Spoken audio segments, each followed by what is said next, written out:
I'd like to call to order the August 15th, 2019 meeting of Sebastian City Planning and Zoning Commission, and we'll begin with our Pledge of Allegiance.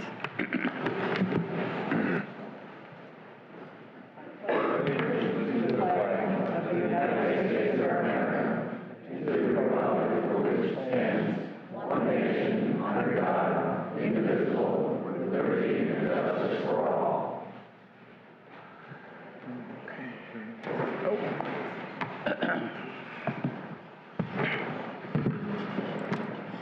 Roll call, please. Yes. Mr. Roth. Here. Ms. Cottenberg. Here. Mr. Carter. Present. Mr. Motti. Present. Mr. Hugan. Here. Mr. Alvarez. Here. Ms. Schiff. Here. Thank you. I have some brief announcements for this evening, and the first one will be, if you have your cell phone on, please turn it off.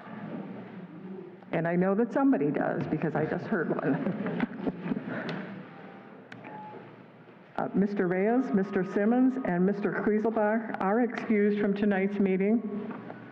And tonight, our Mr. Motti, our alternate, will be voting. Thank you. And I'd like to welcome Mara Schiff, Thank you. the school board liaison, to this committee meeting. Since we will be hearing something that may have an impact on the school system tonight, she's here to give us input if she has any. She's not a voting member of this committee, however. Thank you.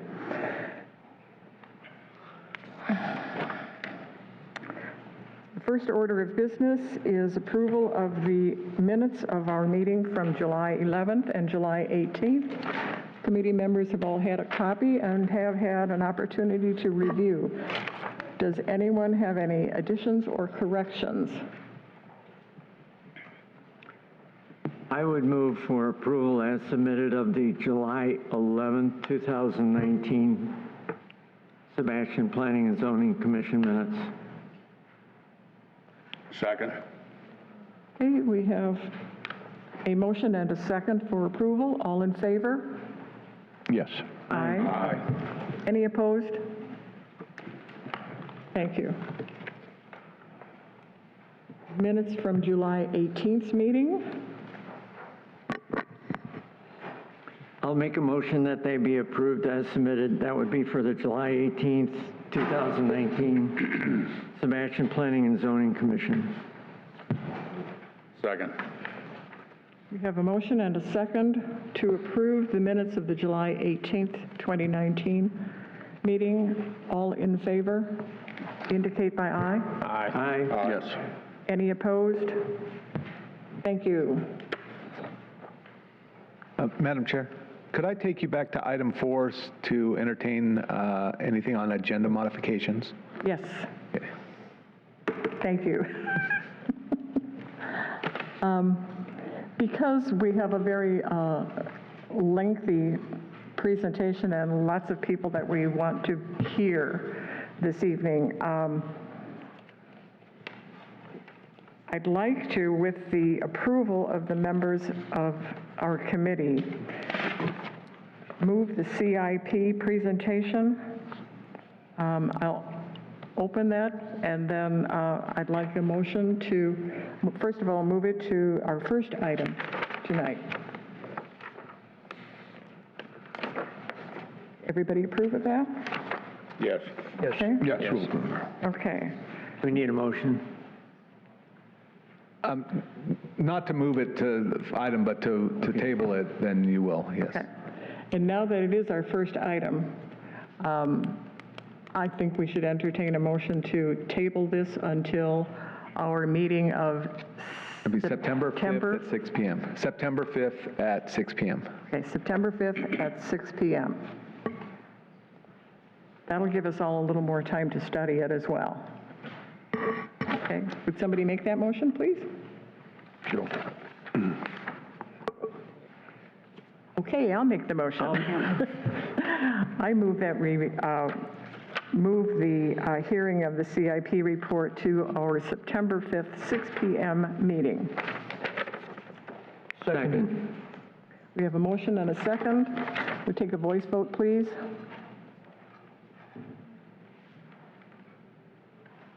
Roll call vote. Ms. Cottenberg. Yes. Mr. Maloney. Yes. Mr. Hugan. Yes. Mr. Carter. Yes. Mr. Ross. Yes. Mr. Alvarez. Yes. Thank you all. Okay. Our next item on our agenda is a public hearing regarding a special exception.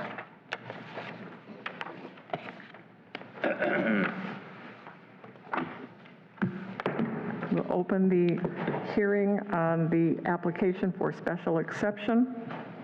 If you would please read that.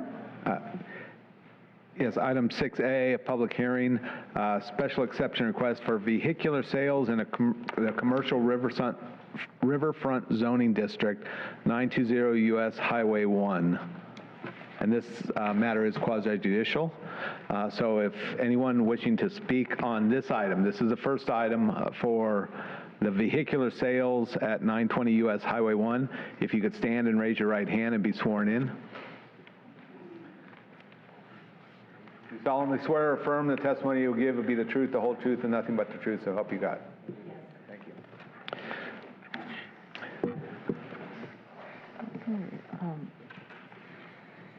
We'd like our applicant to come forward and make your presentation, please. Please state your name I'm Adam Espley. and the place that you live. You don't have to give us your home address, though. Excuse me? Where do you live, but you don't have to give us your home Here in address? Sebastian. Thank you. Madam Chair, if we could have disclosures of any of the commissioners on ex parte communications, please. Before you start, Yes. we'll ask, has anybody here had any ex parte communication with our applicant? No. No. Okay, thank you. Okay. Can you spell your name?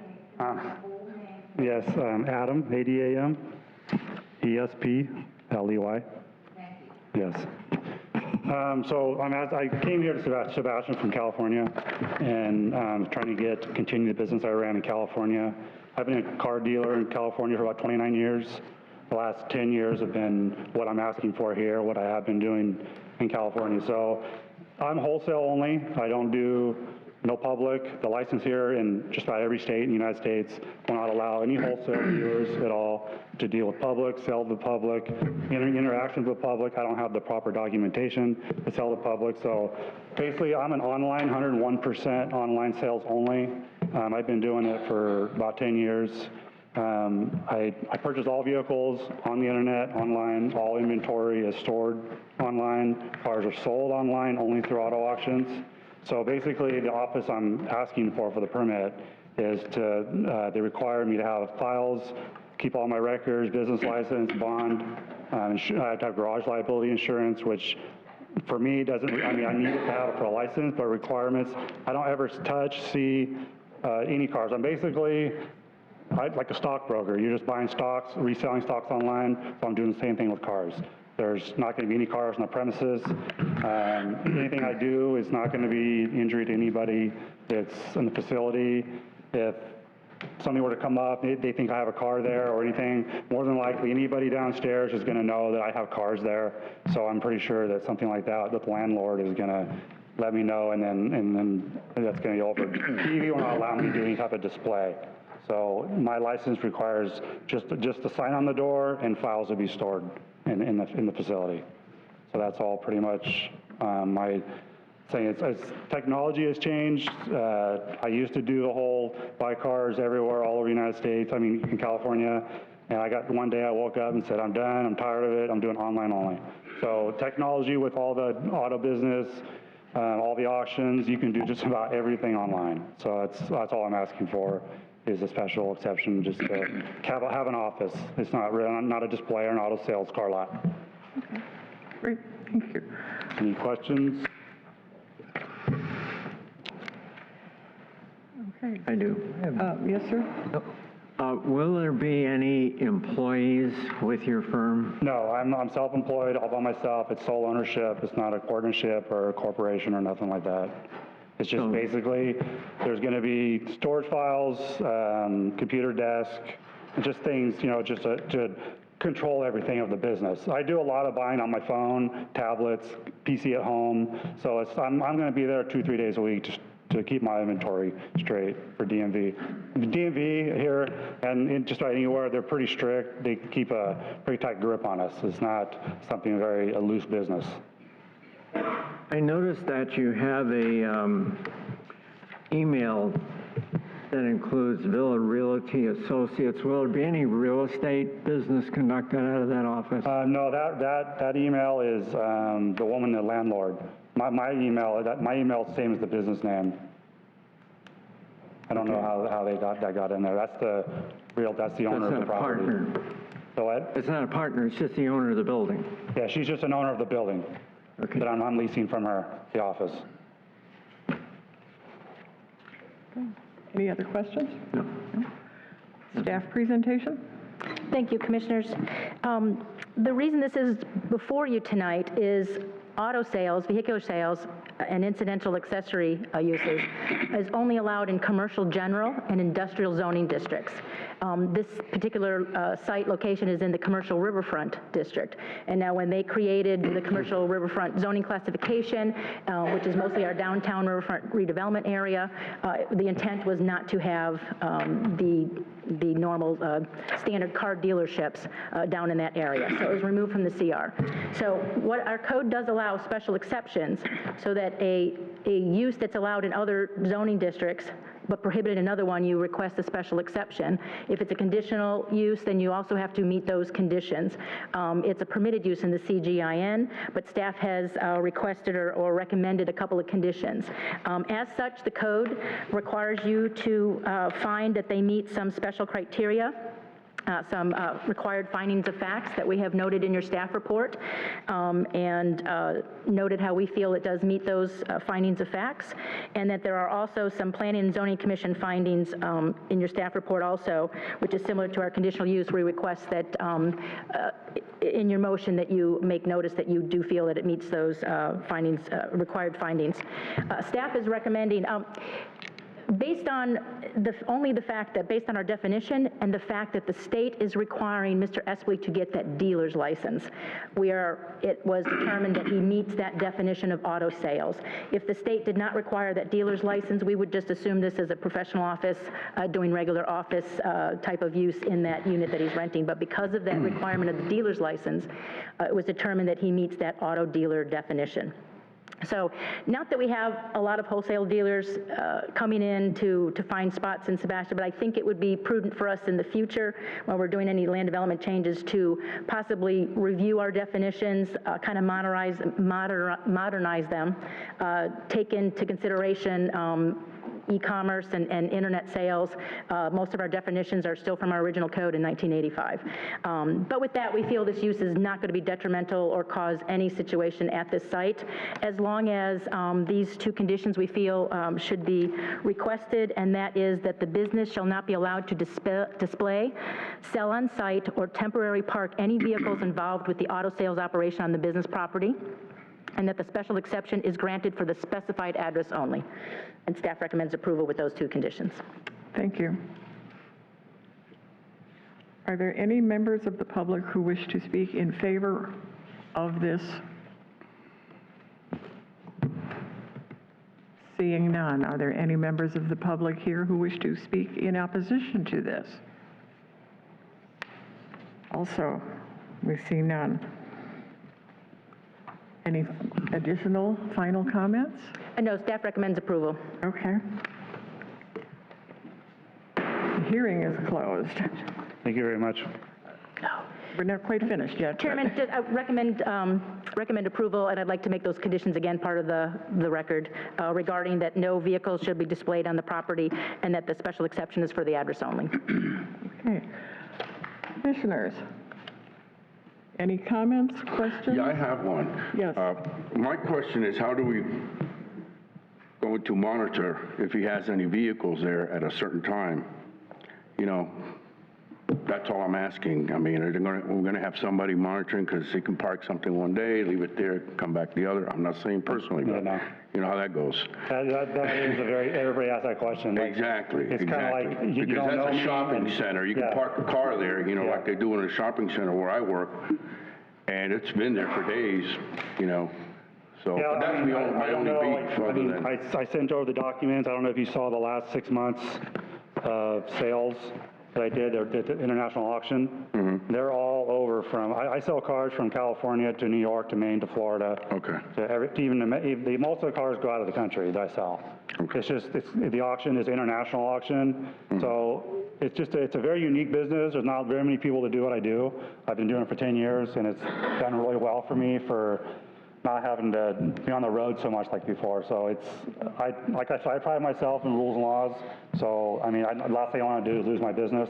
I don't want the city coming in and shutting me down. So I'm going to follow the rules. Okay, thank you. Anybody else? Okay, we will entertain a motion. Madam Chairman, I'll make a motion that we approve a special exception permit for Adam Etzley to allow a wholesale auto sales business within the CR zoning district, specifically for the property located at 920 US Highway 1, with the additional conditions that the business shall not be allowed to display, sell, on-site, or temporarily park any vehicles involved with the auto sales operation on the business property. I'll second it. Okay, we have a motion and a second. Roll call vote, please. Mr. Roth, Yes. Mr. Alvarez, Yes. Mr. Motti, Yes. Mr. Hugan, Yes. Mr. Carter, Yes. Ms. Cottenberg. Yes, Unanimous. thank you.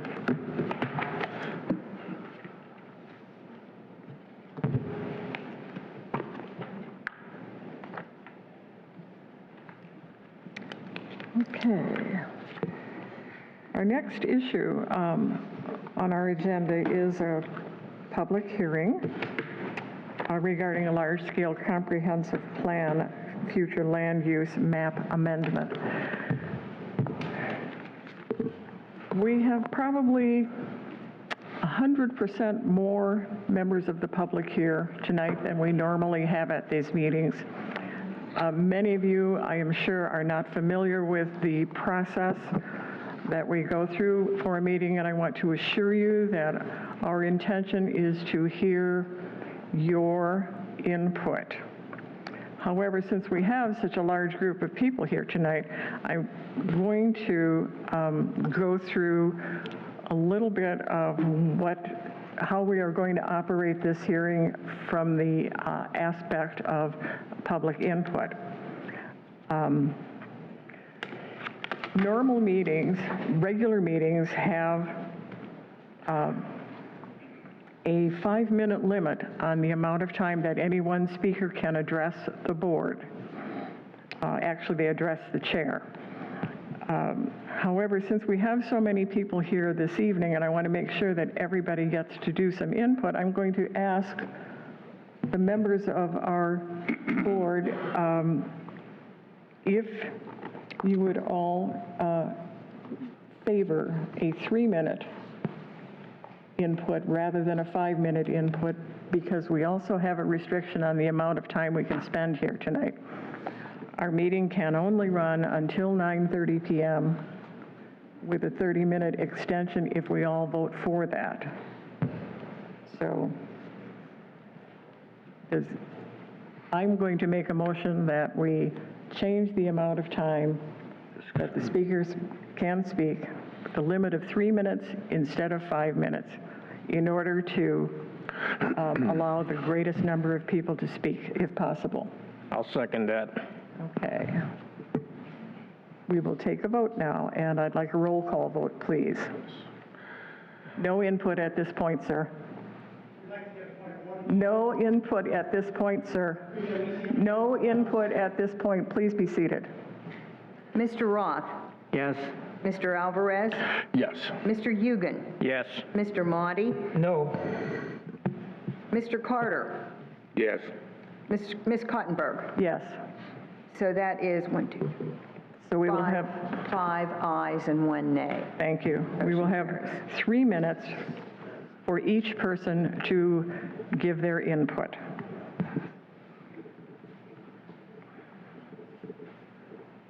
I'm going to also ask that as we progress this evening, that the speakers bear in mind that we'd like to have everybody have a chance.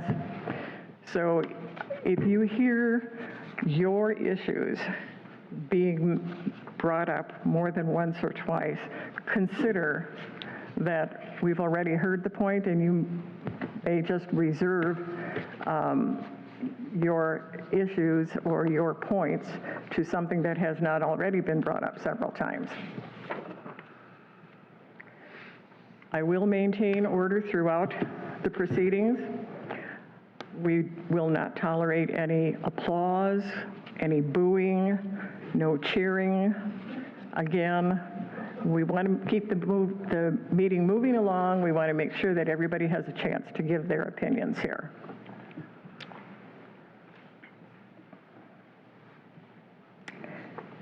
Okay.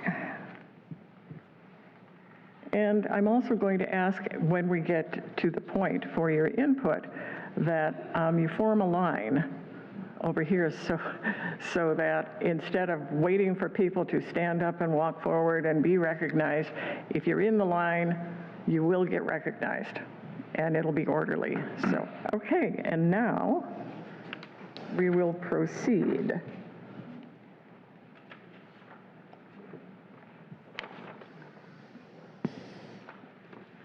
I'd like to ask our petitioner to make a presentation, or did you want to start with the staff? Let me read the item first. This is a public hearing for a recommendation to the City Council for a large-scale comprehensive plan future land use map amendment for proposed 1,118-acre annexation. Applicant is Graves Brothers Company. Property located adjacent and south of County Road 510, a total of 1,047 acres, more or less, of subject parcels requesting initial land uses, less road and canal right-of-way. Request is for CG Commercial General, CL Commercial Limited, IN Industrial, INS Institutional, MDR Medium Density Residential, LDR Low Density Residential, VLDR Very Low Density Residential, and C Conservation Land Uses. And staff will be presenting first, right? Okay. No, this is not quasi-judicial. So. Staff, please.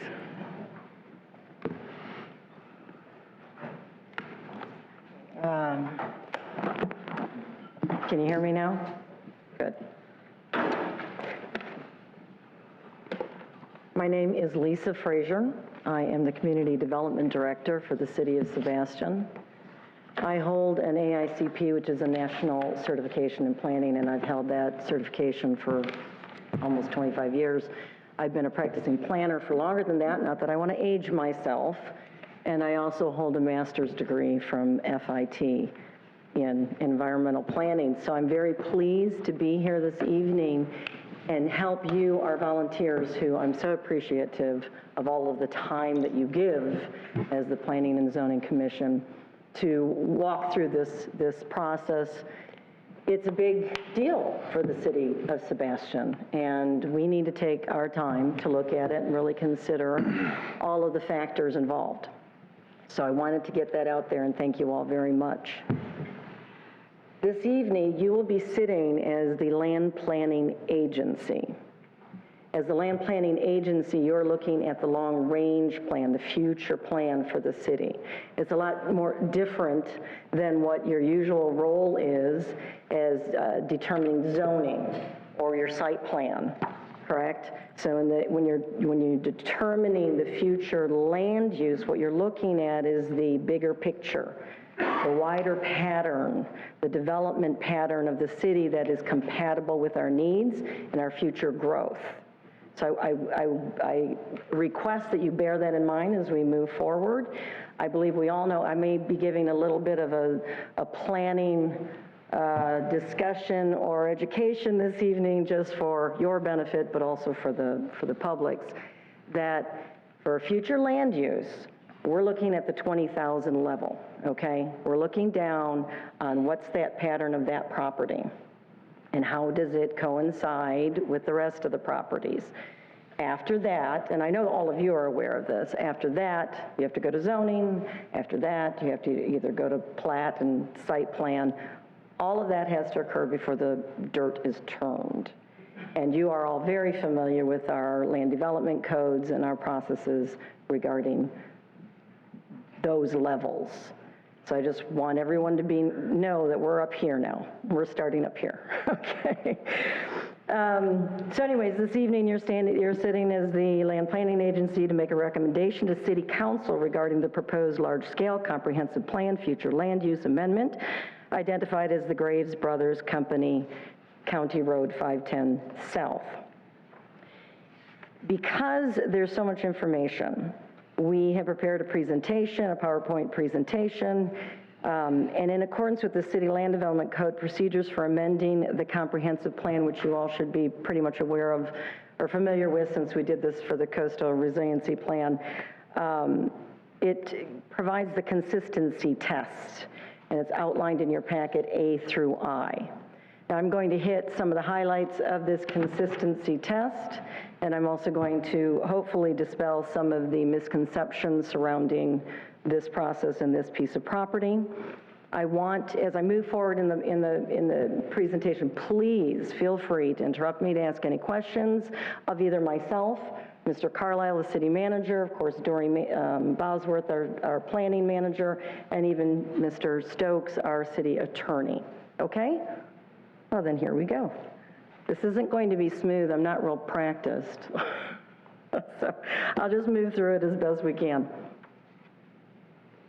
Property location, I think we're all pretty much familiar with this property, which is located at, I'm going to read right from the notes.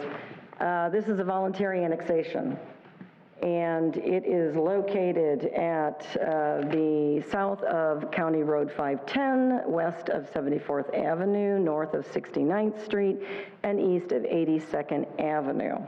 The subject property is currently vacant agricultural land in unincorporated Indian River County. It is contiguous to the existing corporate limits and boundaries of the city of Sebastian to the north. The proposed development is adjacent to the service boundary for municipal services, which run along County Road 510. I want to bring to your attention the discrepancy in acreage. We will be annexing in 1,118 acres because that includes the lateral canals that belong to the Sebastian River Improvement District. If you're not familiar, the SRID is a special taxing district. Their lands are in municipalities or in the county. It doesn't have any effect on their activities and how they tax everyone in their district, and it doesn't compromise their activities wherever they're located, in a municipality or the county, doesn't matter.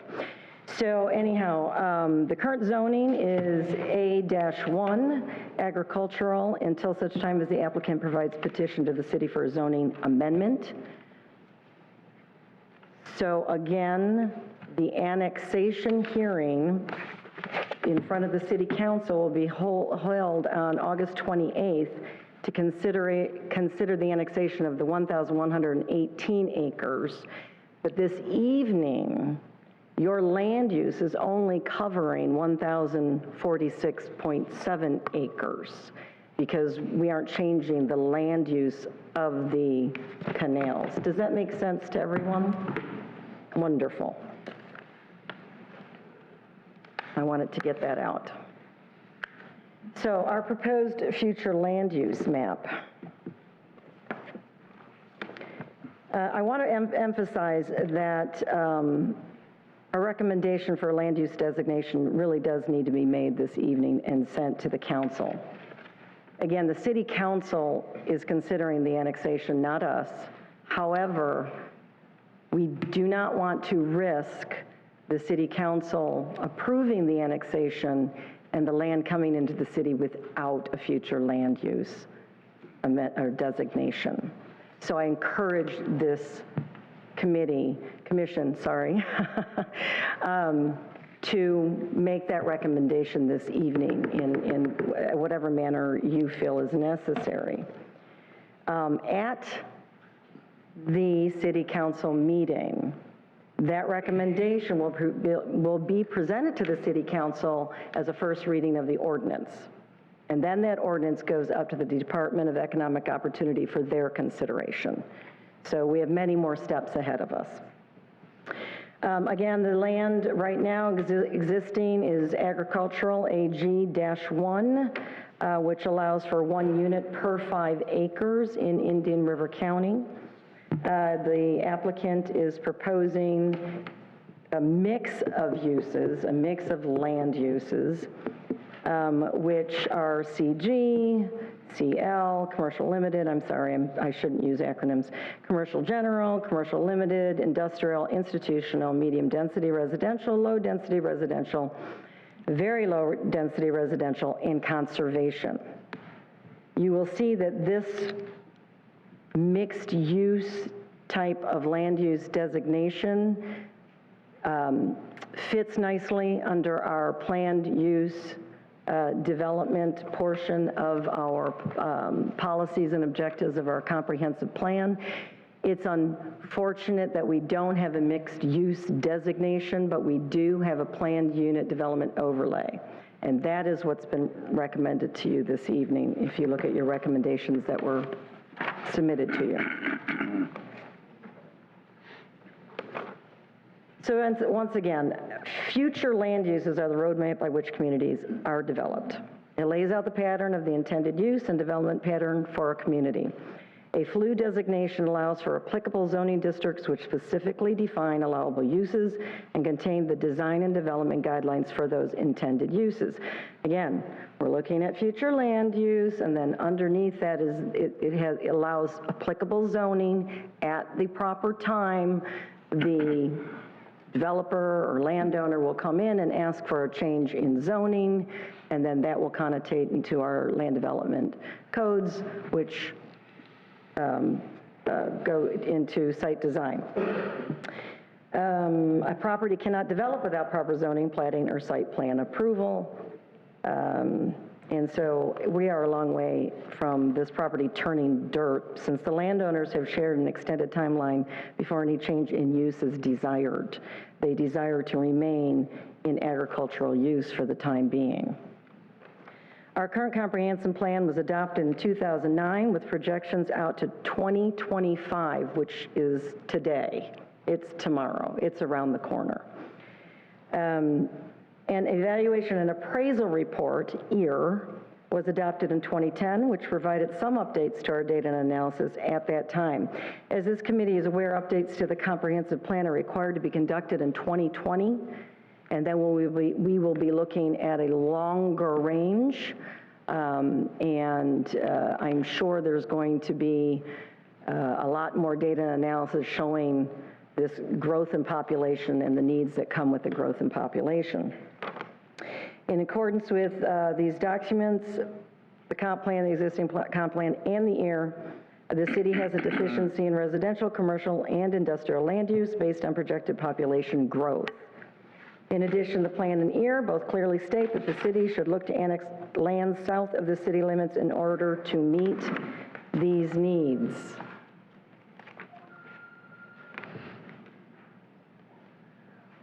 This is a copy of a map from our EAR, our 2010 EAR, which, along with the data that is provided in the EAR, it specifically states that in order to meet the growth projections within the city of Sebastian, we should be looking south, all the way even to 69th Street. Also, in your consideration of the flume, you need to look at regional changes and surrounding land uses. In this particular map, we see Fellsmere, we see all of the county land uses, and you'll see the proposed annex. Oh, it is working. Look at that. Awesome. I was told that there wouldn't be a pointer, so I apologize. Let me go back to previous. So this is the proposed annexation. Here's the city of Sebastian. Here's all the county. So we need to consider what's happening around this property and what's within our city, too. What's interesting is this particular piece of or map in front of you. This shows all of the property along 510, not all, I'm sorry, the majority of the property along CR 510 has either platted, approved, or has projected to approve almost 3,000 residential units along this corridor.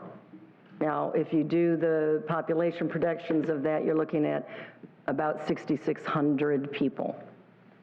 Question you need to ask yourself is, where are these residents shopping? Where are they recreating? Where are they getting educated? Where's their job center? What roads are they driving on? So when you consider the proposal in front of you, this gives us an opportunity to provide those job centers, the retail, the recreation, the public facilities that the county has planned for these individuals, or has not planned for these individuals, since this is going to be a big residential corridor, and it's right in our back door.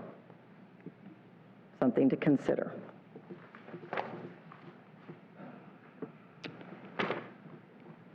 What I like about this graphic is it shows the future land use proposal and the conceptual plan to go along with it.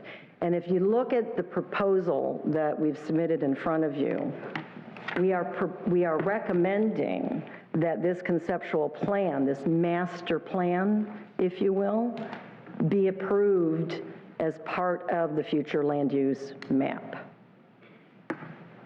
This will give us a really good idea in the future, because this land may not develop for 20 years.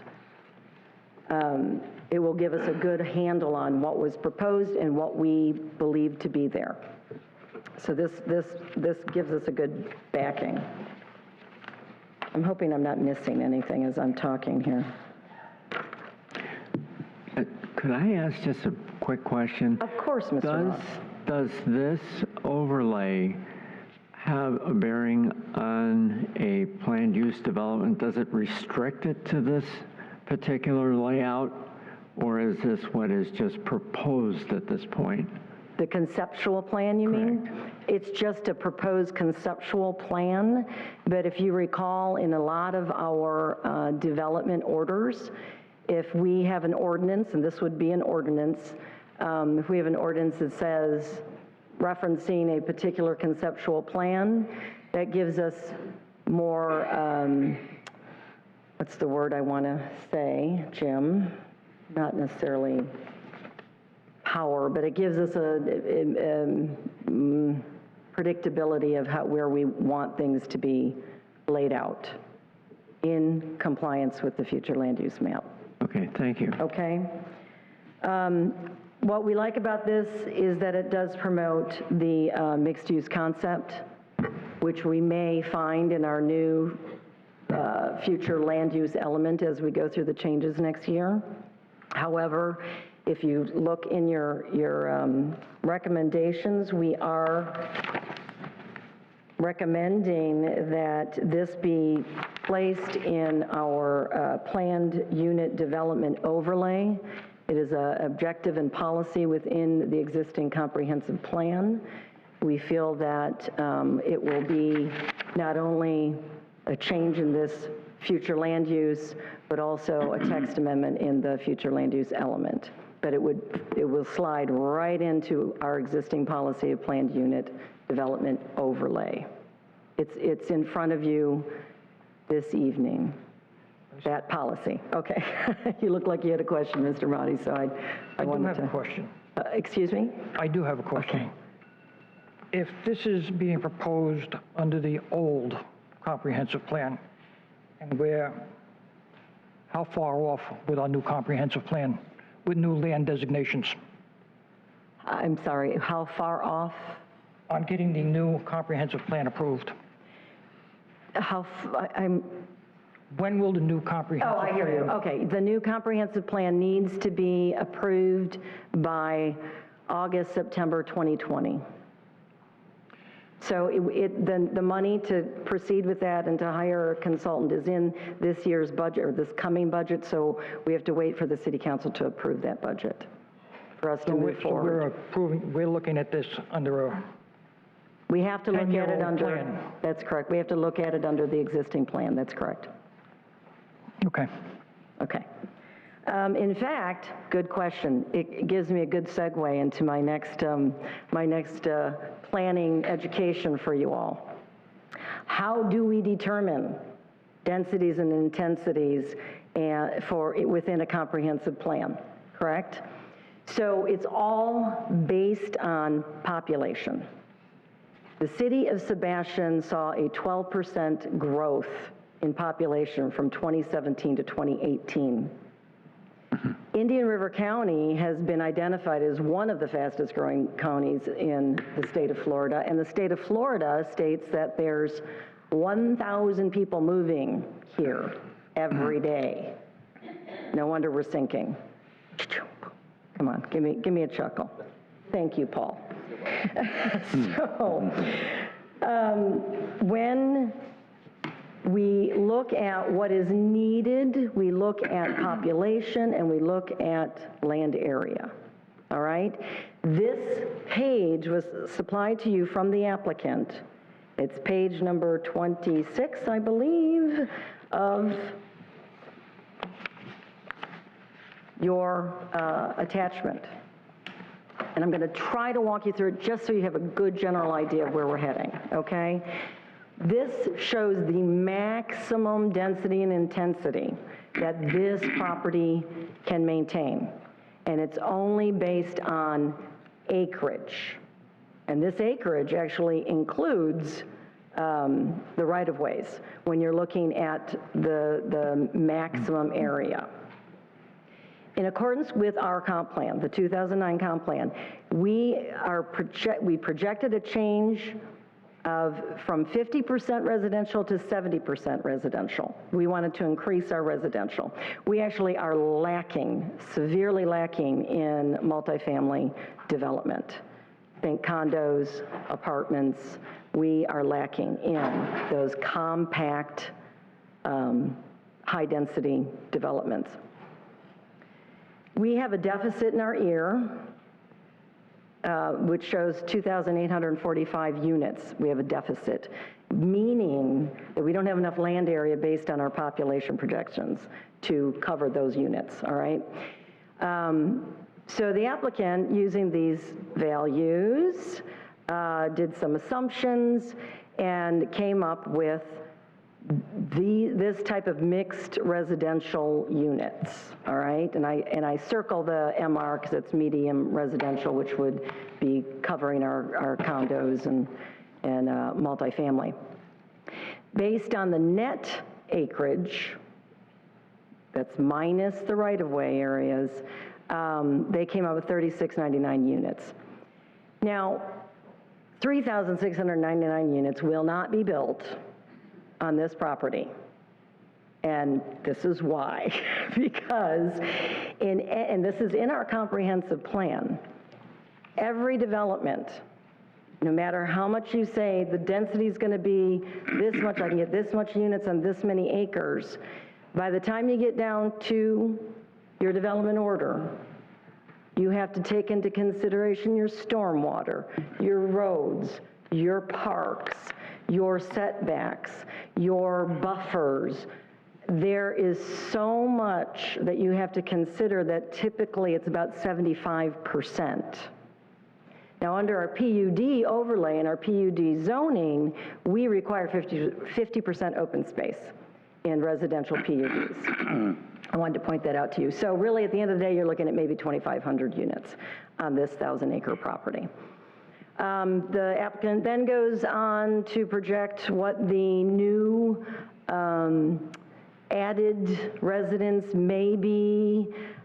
He comes up with like 8,000 people again. That's really over exceeding based on the 3,699 units, which it wouldn't be. But we do that exercise in order to get to our commercial and industrial.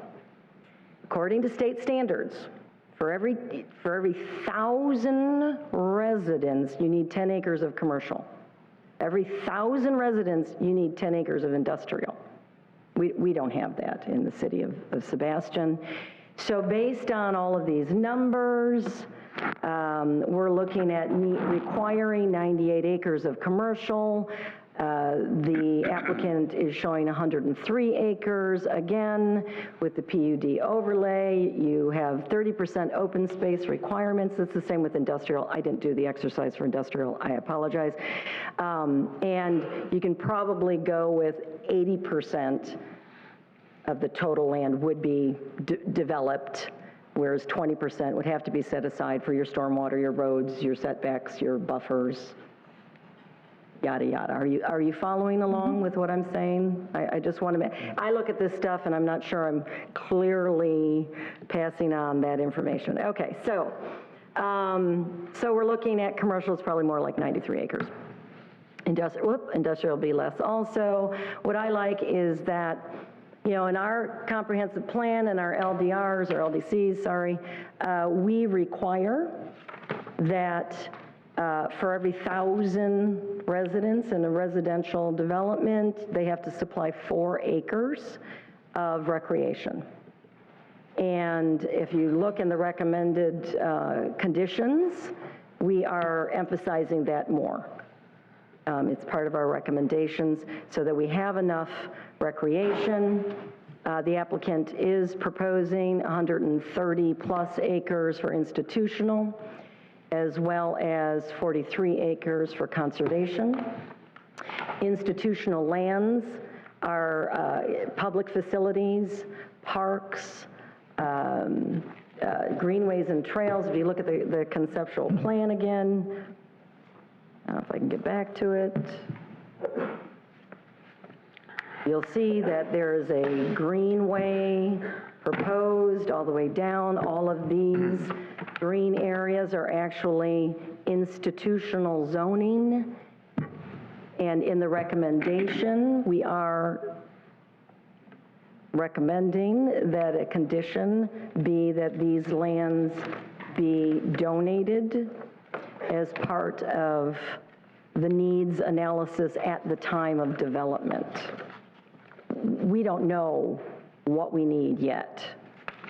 We can only assume at the 20,000 level.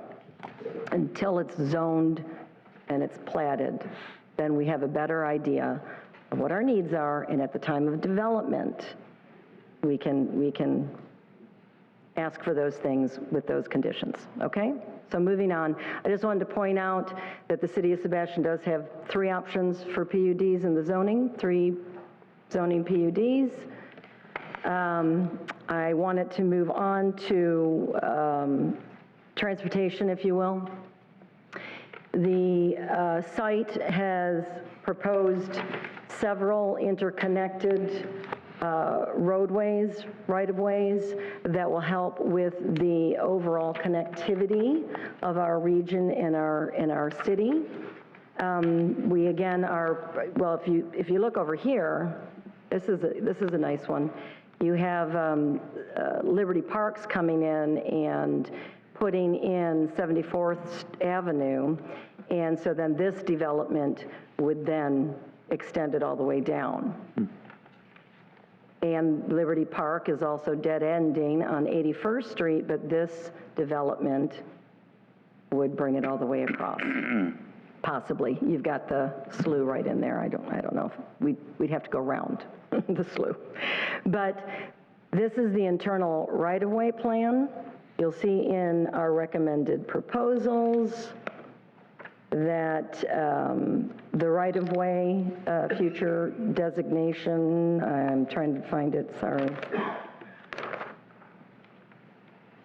Future dedication of right-of-way to the appropriate entity will occur at the time of development to promote an interconnected, extended, and improved grid road system. These are the reasons why we've done this. You have traffic analysis in front of you. Traffic analysis shows, again, at this high level, that the majority of traffic will be spread through all of these interconnected roads and through the existing roads in the county and the regional area, and should have a minimal impact on our city, because again, it will already be the commerce and employment center. I wanted to point out that the County Metropolitan Planning Organization, which is responsible for transportation planning in our county, has County Road 510 and the construction of 82nd Avenue, as well as 66th and 58th, already in their TIP, the Transportation Improvement Plan, which means it's programmed out, and dollars have been already allocated towards the right-of-way purchases and not yet construction, but at least it's being programmed for these improvements to be done long before this annexation came into play. Let's talk about utilities. There's been a lot of talk about the county has said no to utilities. They haven't necessarily said no, they just haven't said yes. But that's okay, because again, we're 20 years out. The utilities are available, the infrastructure is available, let's just put it that way. As you see in the recommendations, suggested recommendations, we are suggesting that as a condition of future development, the developer must provide sewer and water services as a condition of that development. And these services may be county or they may be alternative resource. There are other alternatives for sewer and water in any area. Let's just put it that way. Excuse me, Mr. What would those Muddy? alternatives be? I'm sorry? What would those alternatives be? You can either have your own package plant, you can have your own water, I mean, Fellsmere has their own water system. There's also, I don't know, I'm not an engineer, so I wouldn't know about that, all of the alternatives, but I've seen it done in many areas. So if we say you can't have sewer and water, you can't have septic, there can be alternatives to the Indian River County utilities. And if not, that's on them, then they can't develop. Do you understand what I'm saying? I understand what you're saying, but I'm the type of person, because I have a background in this also, I'd like to know what the alternatives could be, would be, might be. Well, some scenario to that? That's a great question. You know what? I will let Joe Schulke, the engineer for the applicant, answer that question when he gets up there. Is that fair enough? Thank you. I'd like to hear myself. Thank you very much. But I wanted to also talk about the urban service area. So this urban service area, we have a hole in the donut, is what I like to call it. That black area right here, that's the hole in the donut. That's the area that we don't get service.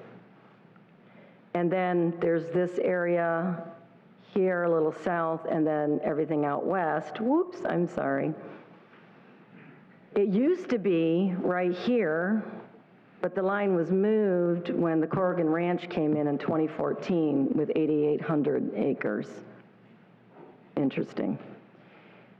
Municipal annexation growth since 1980, and the urban service boundary has moved with each annexation.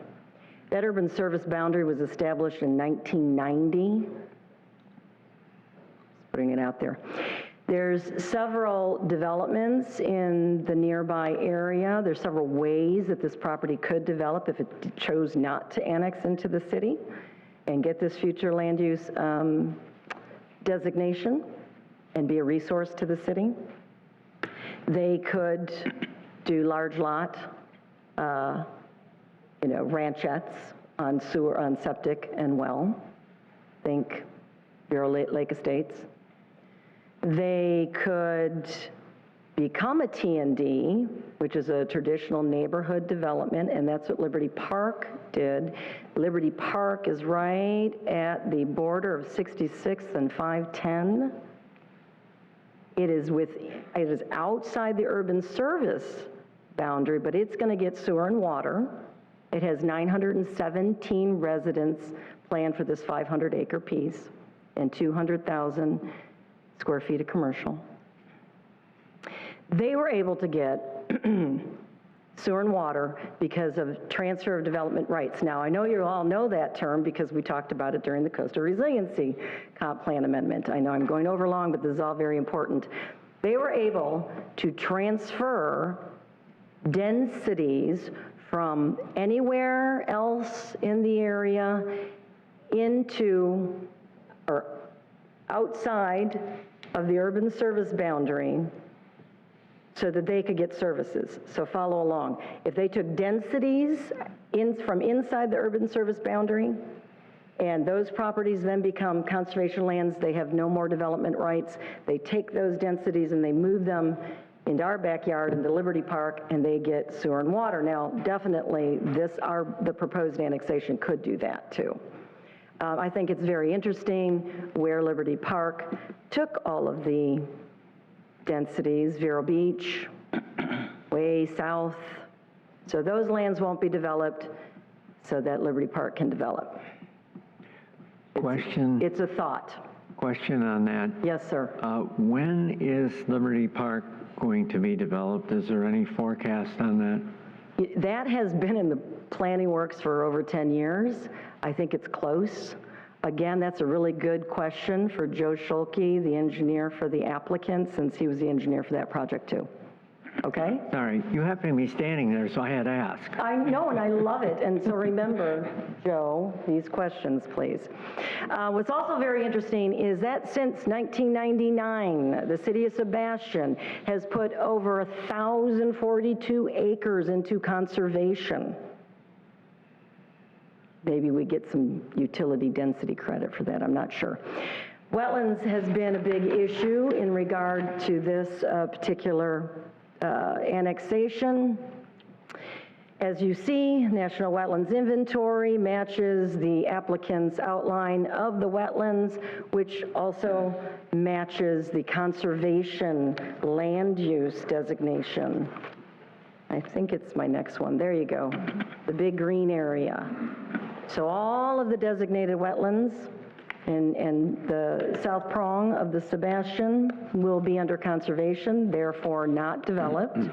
But if I can bring you back once again to the recommendations, we are asking that future dedication of conservation lands to appropriate entity at the time of development to include any natural areas of significant importance, and the provision of greenway trails to promote a system of connectivity and access consistent with the city's comprehensive plan and land development codes. So we're beefing up what is already in our comprehensive plan and our LDCs, but we're putting them for this project specifically. Flood zones, it's not all in the 100-year flood zone, and flood zones are compensatory storage, and permitting is done at the time of development, not now.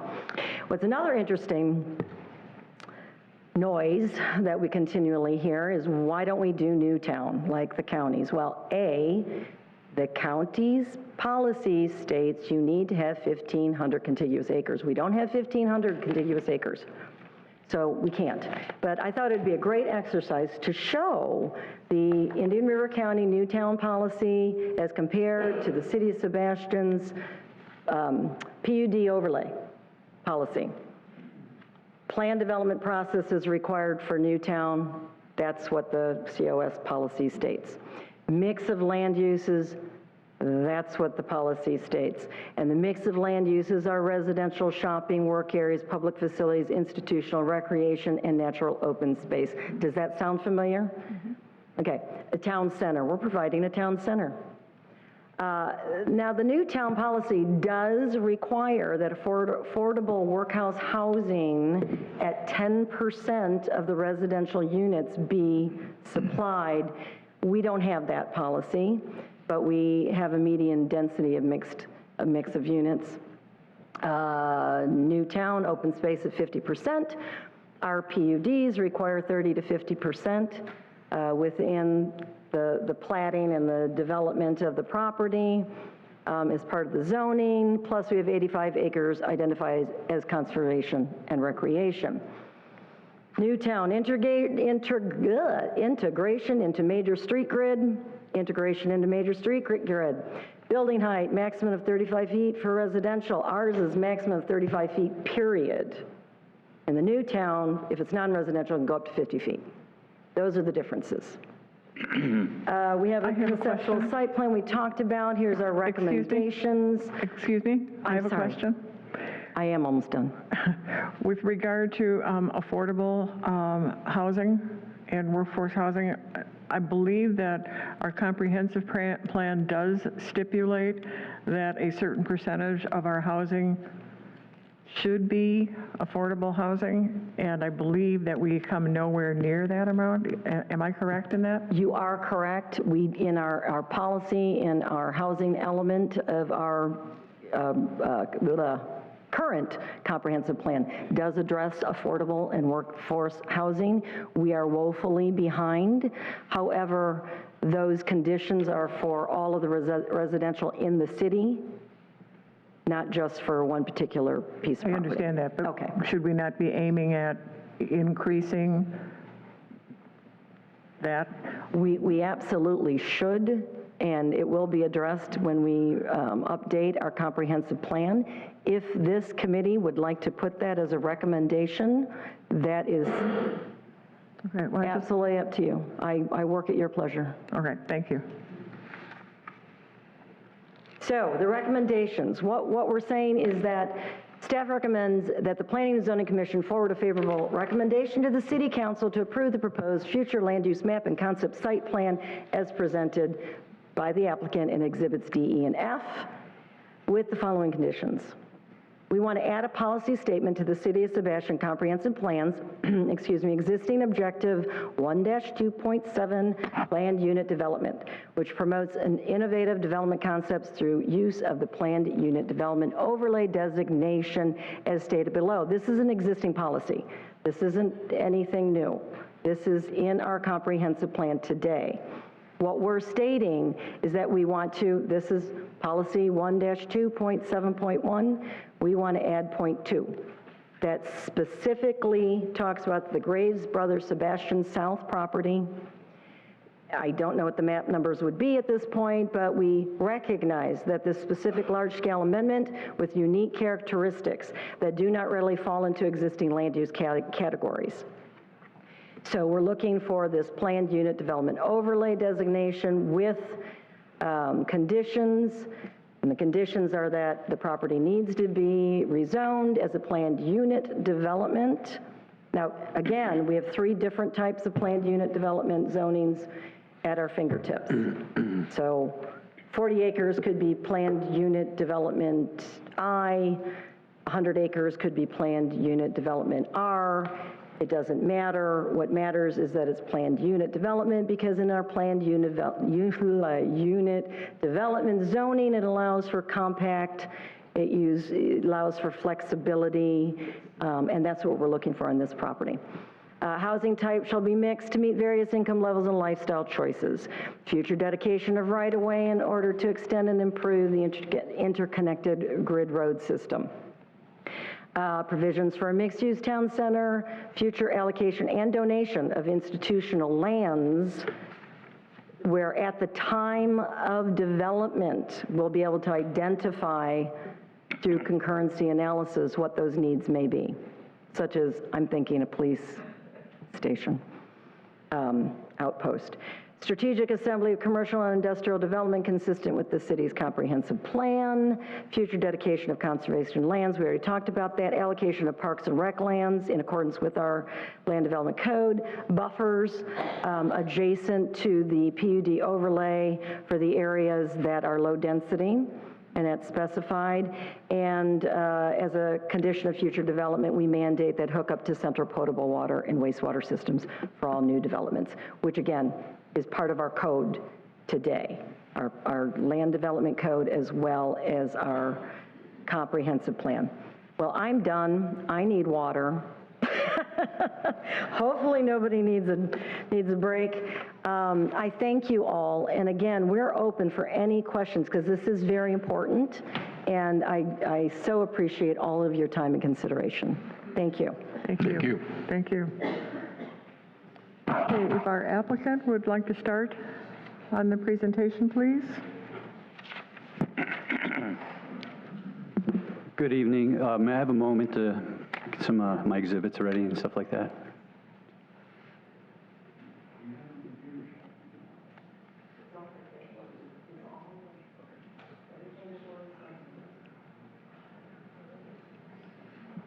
Can you give me a lesson on that? I used to do this in my other life, so I'm really good at PowerPoints. You just click, and if you want to go back, you go previous. But basically, it's this one on the left. Okay. And right-click to previous? Yeah.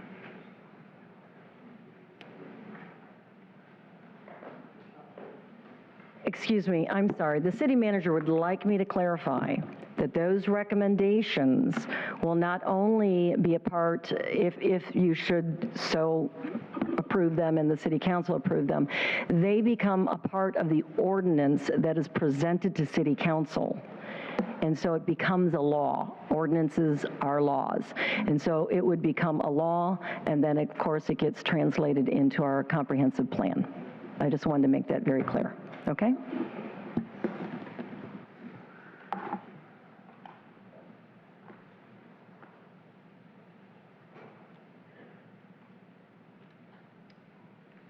Okay. Good. When you put it on the big screen, you can't see it. Big screen, right in front of you upstairs. No, we're not going to do that this evening. Don't you want us to see it? Does this work? Hello? No. Does this work? Yeah, the one that comes down.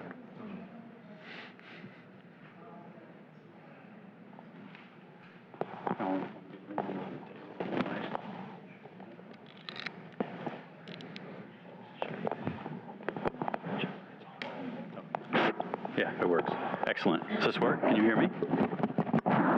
Okay. Good evening. Lisa, thank you for a wonderful presentation. My name is Joe Schulke. I'm with Schulke Biddle & Stoddard. My office is in Vero Beach, Florida. I've been a resident of the city of Sebastian for 29 years. In the 90s, I sat on this commission. I was a chairman for 2, so I know what you guys are up to. I know what you have to deal with, and I know how those decisions are very hard, so I appreciate your time. Also with me is Jeff Bass. He owns, or one of the owners and representative of Gray Brothers. Jeff Bass is a 5th-generation Floridian. They moved their family came here in 1895 and bought their first properties in the Wabasso area in 1915, so they've been here a long time. I'm here to discuss the assignment of effluent designations for the Gray Brothers property. And I want to mention, not everybody in the public has probably seen it, but I submitted a pretty comprehensive package. Not only the maps that Lisa's shown, but I put together an application which it consisted of a lot of supporting documentation. I think I made a pretty compelling argument that we meet the city's comprehensive plan. And want to mention that. Not everybody in the public's seen it. I'm not going to go through every page of that tonight. Planning and Zoning Commission's had it, the staff has had it, but this wasn't put together hastily. We've been working with staff for a long time. We put a lot of effort, and I think and the reason I say this is because I've been copied on a lot of letters from different people that have concerns. And a lot of people are just not informed of all the work we've done, everything we've looked at. And so tonight I'm going to take the opportunity, hopefully, to inform people and let them know what we've done, what we've looked into, and how hard we've worked to make this something that will be good for the city of Sebastian. So I want to start by saying this flume application is 100% consistent with the city of Sebastian comp plan. I identified it in that document. I showed citations, everything else, and I have some citations I want to read out to you.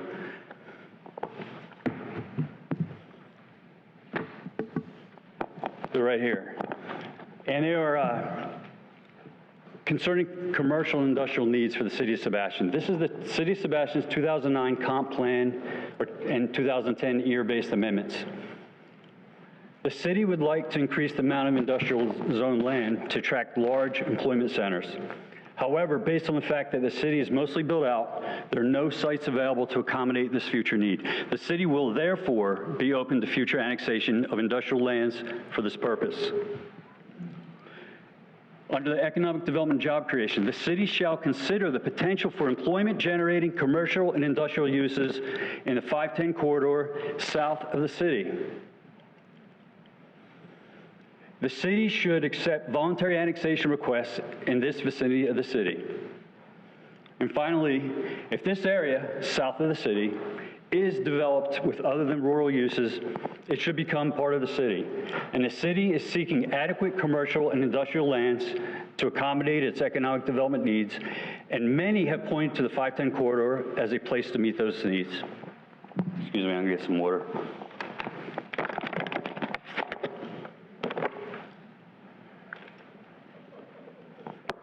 In terms of residential needs, the comp plan is also clear. In terms of residential demand, Sebastian will clearly need to designate some additional residential land uses by 2025, as the gap between estimated remaining capacity and projected need is substantial, which leads to a remaining deficit of 2,845 units. See, this goes on to the next page. It does not.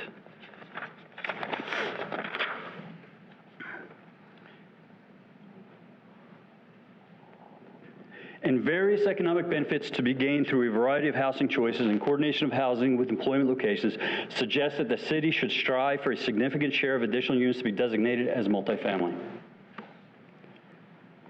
And finally, the city should include strategies to increase the variety of housing types in the city. The year further states that the city lacks a significant stock of multifamily housing. Now, these are just some of the citations, some of the stuff in our city's comprehensive plan, which our leaders, our elected officials voted on and adopted in 2009 and 2010. So they were already forecasting, they knew we had to go this way. So the whole idea of annexation, the whole idea of commercial property, the whole idea of industrial property south of 510 is not a new idea. It's all been discussed, it's all been voted on here in the city. So I want to go through the process now to show you how we tried to make that work. We had to develop a site plan, which Lisa showed you earlier. And when we started on this with my client and with the City of Sebastian staff, really our goal was to comply with the city's comp plan, like I just read you. And there's a lot more details, but our goal was to comply with the city's comprehensive plan and also the owner's vision. In doing so, we started out by identifying access and the road network. And you've seen the road network here. We looked at all Indian County's roads, adjacent roads everywhere, and identified those and said, okay, this is going to work out great for us. This is a perfect property because of access. We have 510 on our north property line, which the county and DOT are widening to 4 lanes within a couple of years. We have 82nd Avenue on our west property line, which isn't built yet, but the county and DOT will be building within a couple of years. We have 69th Street, which is there on our south property line. It's a millings road, but will be brought to standards, if not by the public, but by this development when we develop in 5 to 10 years from now.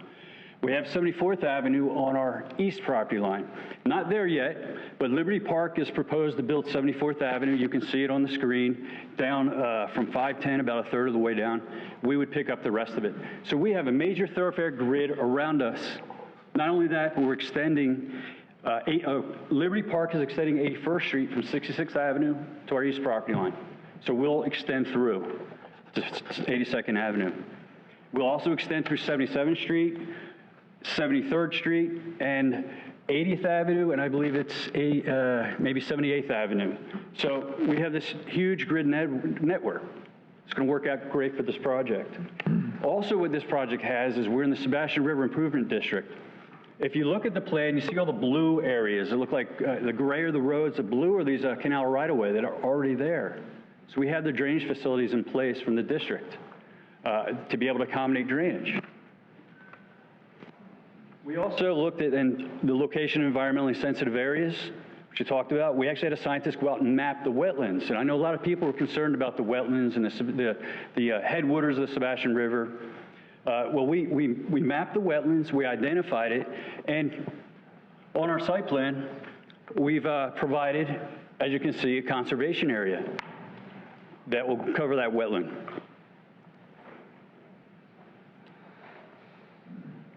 We looked at adjacent development patterns. Liberty Park is to our east. Erie County approved a project with 900 and some units, 200,000 square foot of commercial. There's a bunch of projects to the north, some in the city, some in the county. There are ranchettes to our east, and the golf course to our south. And of course, the property on the west side is agriculture, and Fraser Brothers owns a lot of that property. So we looked at adjacent properties, and that's how we set what we're going to do. The low density stuff is next to the ranchettes. The higher density stuff is right next to 82nd Avenue, which is a program to be a 4-lane road eventually. Also keep in mind 82nd Avenue, it's going to be 120 foot of width and 225 foot of canal right away. There's 300 foot of buffer, if you will, along 82nd Avenue.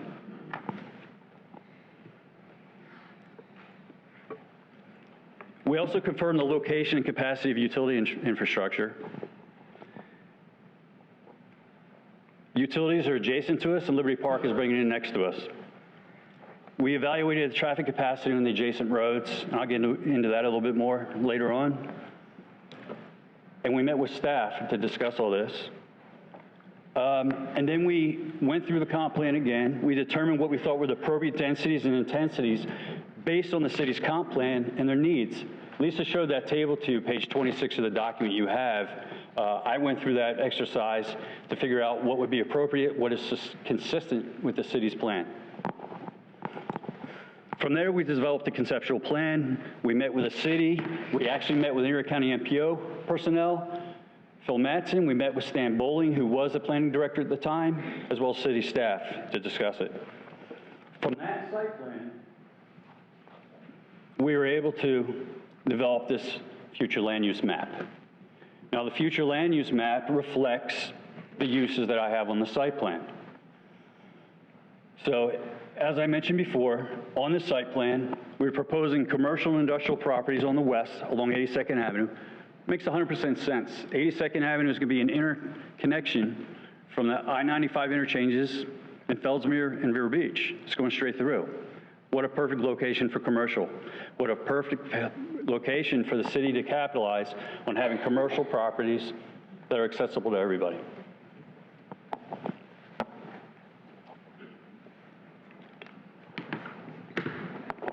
So, after we prepared this flume map, we had to prepare applications and supporting documents. And we went in painstaking detail to cover every part of the city's land development code and what you're required to do for a comp plan amendment and what you're required to do for annexation.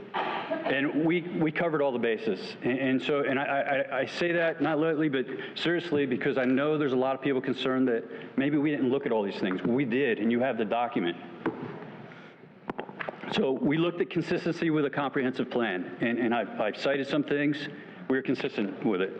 We've looked at impact on public facilities. We have a complete concurrency analysis on all facilities, We looked at traffic, water and sewer, drainage, recreation. Everything the city's code says we have to look at, we looked at.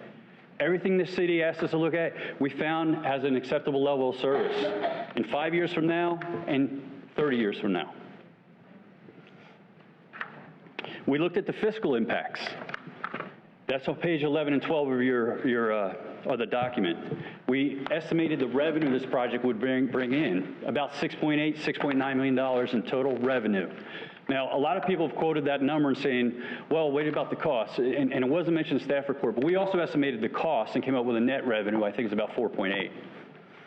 And that's in this document.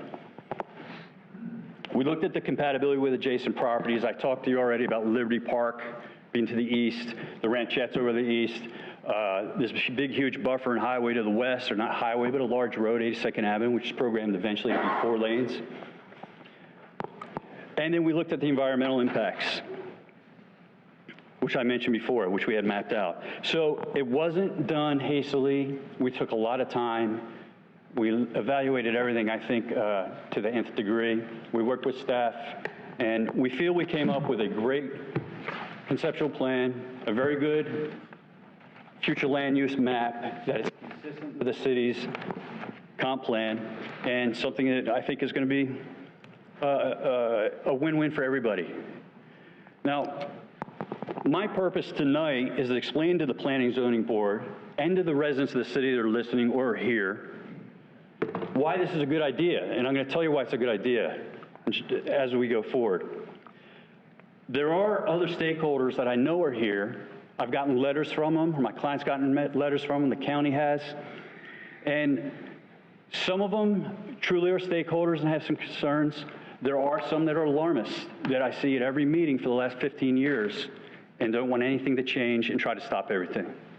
So I hope you can see through that as I talk to you about these things.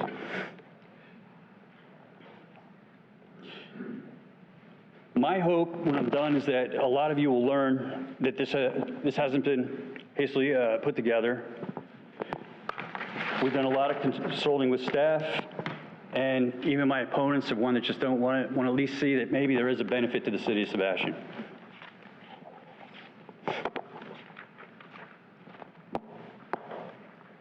So I'm going to sort of debunk a couple of the things I've heard.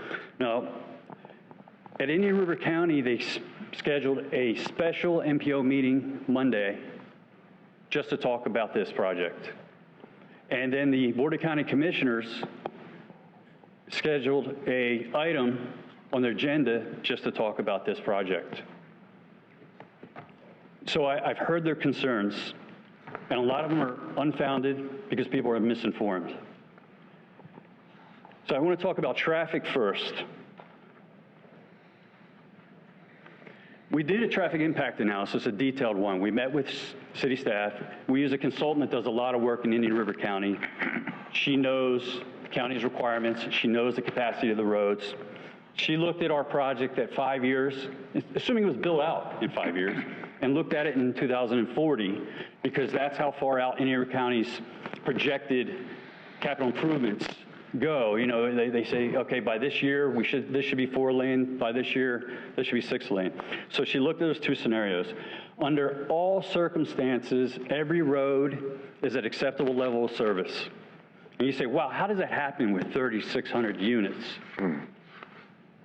Is that a lot of traffic? It could be, but I want to remind you, a lot of developments you see, they come in, maybe they have 1 access road. Maybe they have 2 access roads, so you put all the traffic onto these roads. This project has 5 public roads that are going to bisect the site with 9 different access points. Plus, as I said, we're adjacent to 82nd, 74th, 510, and 69th. There's access all over the site, everywhere you go. So don't think of it as 1,000 acres as far as when you're looking at access. Think of it as about, 10, 100-acre parcels, because that's how much access we have everywhere. That's why the traffic is not significant. When you're in this project, if you're going to Vero and you're going to East Vero Beach, you'll probably go 81st Street to 66th Avenue, 58th Avenue, and go south to go to US 1. Or you could take 77th Street and go east, to any 58th Avenue, 66th Avenue, or you could take 69th Street east, right? You can also take them to go mid-county. You can take 69th, 77th, 81st to 66th, shoot over to the Indian River Mall. Or if you want to go West County, you can take 82nd Avenue straight through. There's all these avenues to get everywhere. To the north, you can go on 510, you can go left and go up 512, or you can go right and you can go east that way. Get into the city of Sebastian, of course, you have Powerline Road, you have Barber Street. I know there's been talk about Laconia, and I think Paul, last time I talked to him, said that, I think it was the MPO meeting, said the city's looking for another alternative. But either way, there is access to the city up that way as well. Last thing I want to say about the traffic is this plan will, I believe, actually alleviate congestion on the city streets. I'm going to go into a little bit more detail a little later on. It'll be totally evident why. Now, the environment, I want to debunk the claims or the concerns about the environment, and Lisa did a good job about that as well. And I'm sorry, I go back to traffic just to show, and I think Lisa showed this too, where we looked at the entire county road network. And this was which Lisa also showed you, was actually the grid that I was just telling you about, all the roads that goes into this site. And again, the roadway network that serves this property, which I just described. And this isn't all the roads, it's just the main roads. As you can see, you'll see 66th, goes to 69th, goes to 77th, goes to 81st, goes to 510. There's a lot of access points to this site, makes it totally accessible. You're not going to notice the traffic is spread all over the place.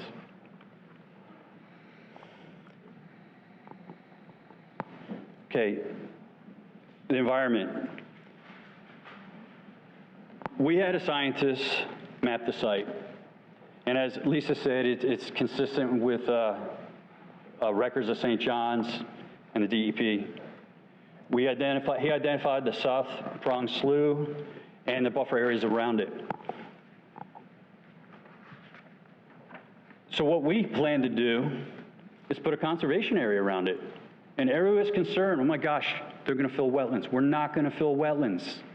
Almost 50 acres we're putting in conservation land use. 50 acres that cannot be developed, other than maybe recreation trails. So we've taken that into consideration. We had a scientist out there and map it.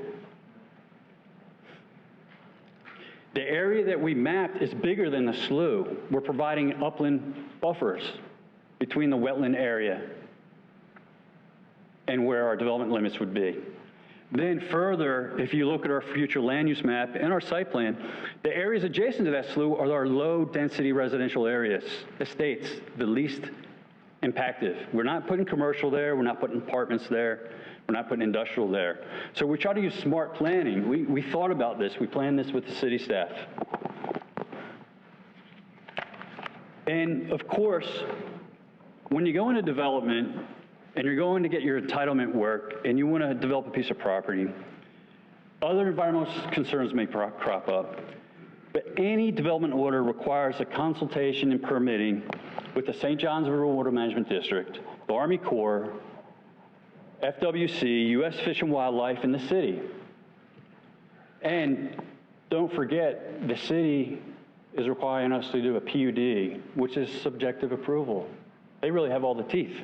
They can make sure, darn sure, that we're protecting the environment if they think the Army Corps, St. John's, DEP, or any of those other agencies aren't doing their job. Water quality impacts, another issue. Everybody says, oh my gosh, we're going to pollute the river, we're going to impact the Sebastian, the slough, the Sebastian Creek, the Sebastian River.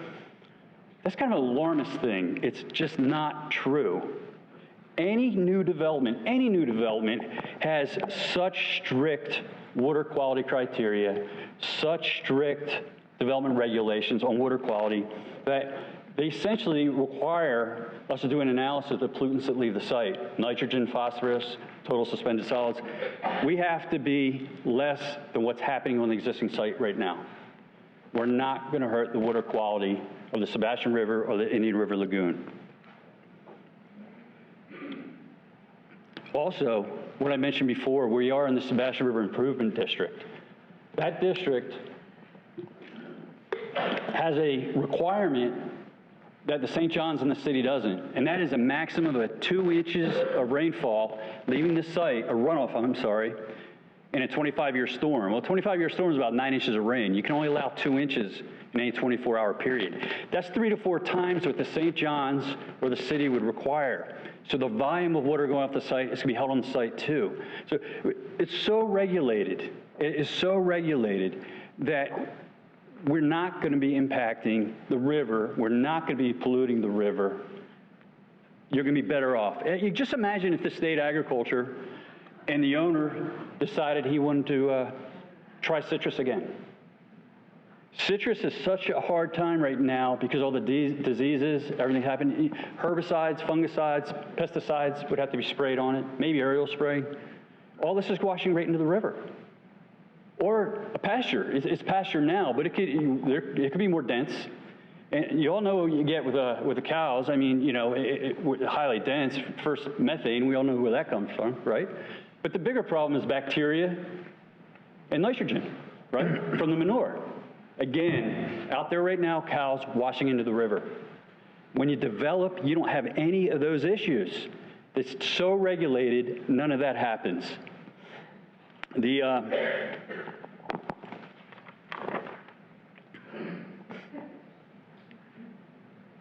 sod farm. There's sod farms west of the county right now that they were spreading human waste and growing the sod. Permitted use in ag.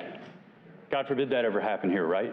I think the DEP and DOH are getting involved, and hopefully they're stopping it out west, but that's another crazy thing that could happen in ag use, polluting the rivers. So again, I want to emphasize, new development meets the most stringent rules. I got a letter, or I didn't get a letter, I think the city got a letter from the Friends of Sebastian.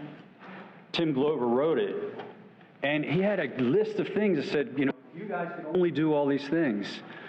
Every one of the water quality components of that letter are already codified. We have to do it.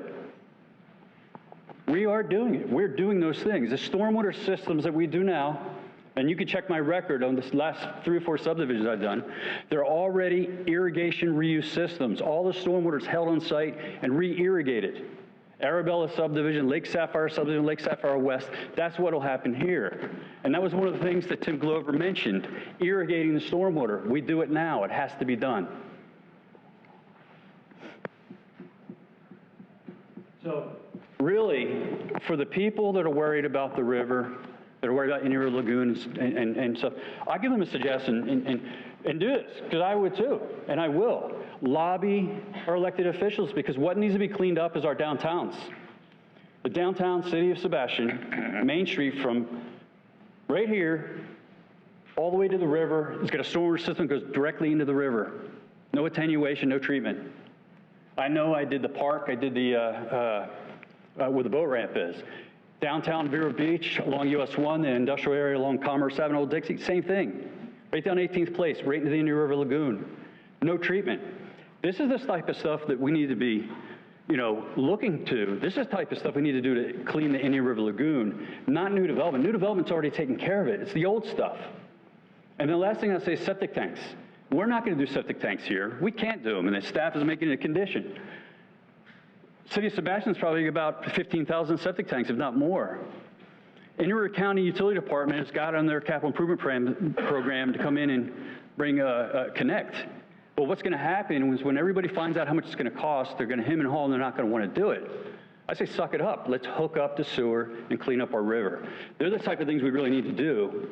It has nothing to do with new development. It has to do with retrofitting old stuff. That's what's killing our river. Another thing I want to debunk is several people have mentioned at MPO, at the Board of County Commissioners meeting, that, well, this project is in the Sebastian River Improvement District. That's a Chapter 189 district, an improvement district. It's almost like a municipality. It can make its own rules, it can govern, it can assess. The only thing it can't do is zoning laws. And they said, that's gonna be a problem with governance. You can't split the property and have some of it in Indian River County and some of it in the city of Sebastian. Well, that's nonsense. We spoke with Todd Wodrowska, who is the administrator for SRID. And we consulted with Doug Manson, who's an expert attorney in special district law, and it's absolutely no conflict. And to prove the point, here's the map I got right here. And you'll see the whole blue area is the Sebastian River Improvement District. It already overlays many areas of the city of Sebastian, as well as areas in the county that they're developing. And Todd indicated no governance problems. Another thing I'd like to debunk is utilities and utility capacity. There is no doubt that inter-county utility department has capacity. I've gotten a letter or two that said they don't. You go to their website, and you look at their capacity, it says 20 million gallons a day capacity, 12.6 million gallons a day used. They're at 60% of their capacity. For every project I do, I have to fill out, where we're building water sewer, I've got to fill out an FDEP permit application with the state of Florida. Every one of those applications, the county signs a certification that says we have 20 million gallons a day of capacity, but we're only putting out 12.6. So there's 6-7 million gallons of capacity around. We have capacity in the system. They talked about a St. John's permit that limits their well capacity. Well, their comp plan, you'll read it, it says they already have the wells in place for 20 million gallons a day. If you read their comp plan, they're required to make sure that they never fall in under any thresholds and they continue with capacity. I have documentation if I need it later on with their capacity, their comp plan, and everything else, and we can talk about it, but I don't think I need to any further. I did want to talk about, yeah, I think that's good with that. So now going forward, I debunked a bunch of things. I hope I answered a lot of your questions. The people have been writing letters and all that. But now I'm going to talk about why we should move forward, why we should annex, why we should designate these flume designations. Opponents and concerned stakeholders have asked this question. Board of County Commissioner Solari, Mr. Solari, asked this question. Just tell me why. Why are you doing this? There was a letter from the CWC that they gave an opinion. Their opinion was that this annex is an attempt to obtain greater density or less stringent rules. That's further from the truth. I already told you that the city has already identified this as a need, something we need to do, something this city needs to do to improve our quality of life. So I have some answers for Mr. Solari. Again, what I said before, our city adopted a comp plan 10 years ago, a decade ago. They indicated this was something we needed to do. That's why we're doing it. In this comp plan, we identified a need for housing, commercial, and industrial development. In this comp plan, it indicated we would facilitate that by necessary annexation south of 510. So it's no secret. Several of those county commissioners were commissioners back in when we adopted this in 09 and 10. And at that time, Indian River County actually led an effort to prepare an interlocal service boundary agreement to define annex areas. There was a document prepared. This whole area down to 69th Street in this document was shown to be annexed by the city of Sebastian in the future. It's no secret. The county knew it. Everybody knew it. We identified it in our comp plan.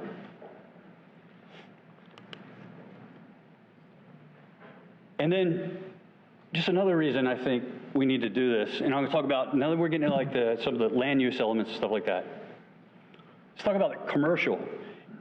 Here is the county's land use map. If you notice anything peculiar around it, it would be this. There's no commercial serving us. Now, the city of Sebastian has some commercial. We've already identified we hardly have any. We don't have enough for our community. But look, there's nothing here. There's nothing around our area. And then I look at this Oslo Road area right here. We're proposing 220 acres of commercial industrial on 82nd Avenue. They've got 543 acres on Oslo Road. That goes nowhere. It's surrounded by grove. There's not an interchange. It's a holding place. It's because they plan on it in the future. And what I say to you is, why can't we plan on in the future? Why can't we have the commercial in 82nd Avenue? That's going to be an asset to the city. Of course, you know, on State Road 60, gosh, they got almost 1,200 acres in a commercial industrial area, State Road 60, right? Commissioner O'Brien the other day said, oh gosh, they put commercial in 82nd Avenue, it's just going to be a commercial strip area. Well, what's wrong with a commercial strip area if you want to go shopping? And close by, 10 minutes away, instead of us having to drive a half hour away. Certainly the county has it. They have strip areas. Look what they have.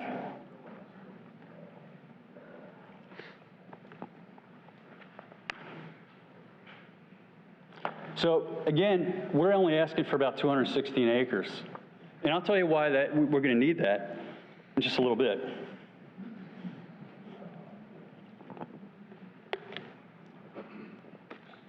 Finally, I want to mention one other thing. Many of the opponents at these meetings have been saying, well, what we're doing violates the county's comp plan. You know, they want a new town, or the urban service boundary is here, and what have you. But what I ask you is, what about our comp plan? It's been identified for 10 years. This is part of the county's comprehensive plan. By 2005, there will be no inconsistencies or conflicts between the county's comp plan and the plans of municipalities within the county. Well, this is no secret. Commissioners knew we were going to do it 10 years ago. They're part of an interlocal agreement. It's on our comp plan, but the county hasn't made any changes to make it consistent with our comp plan. So I got to ask why. So, to the city residents that are here, because I pretty much tried to answer questions of the people, the doubters, the people don't want to see this for whatever reasons, the people aren't in the city. Let's talk about the city residents. Here's how we benefit. The county, the CWC, Audubon Society, these different groups have all said, well, there is a new town concept available as an option in your county. So if there is, and we can develop this property in the county, maybe a little less dense, but not much, then I ask you, do you want Erie County to control what's on our southern border? Do you trust what they're going to do? And I'll point that out to you why you shouldn't. For the city residents, if a new town occurs, the city's still going to absorb traffic. They're still going to have traffic going our way, right? But we don't get any fiscal benefit, zero. We get nothing. If we develop this property, we potentially have $7 million of tax revenue coming in. There are costs associated. I estimated about 2. There's still a net benefit of $4 to $5 million, right? Or it can be developed in the county and we get nothing. And the best part about it is if it annexes in the city, we have control. We know what to say. It's approved as a PUD. It's a subjective approval. The city has all the teeth in the world to keep the control. Traffic. This is one of my fun ones I want to talk about. Remember I told you before all this traffic and how could it possibly alleviate the traffic from the city? We're going to talk about that. Okay. Here's the city of Sebastian in green. Below the proposed city of Sebastian annexation in green. Do you see all these red properties? These are in the Indian River County right now. These are all projects that have been approved in Indian River County. Almost 2,100 units the county is approved as of today. None of them have commercial. Well, Liberty Park has a slight amount of commercial, so correct me with that. But generally speaking, none of them have commercial. Where are they going to go? They're going to use our boat ramp. They're going to use our parks. They're going to drive on our streets because there's nowhere else to go. I pointed out on that commercial, on that map, where the commercial is around us. We hardly have any commercial, not enough. But these people are going to be using it. This is the rest of the properties in Erie County on our southern property. I've estimated about 2.5 units per acre. That's pretty average. It's a 3 unit per acre zoning, most of this area for the county. We're up to 3,000 units the county has approved or will be approving soon. And nowhere for them to go but through our streets. So how does this make sense?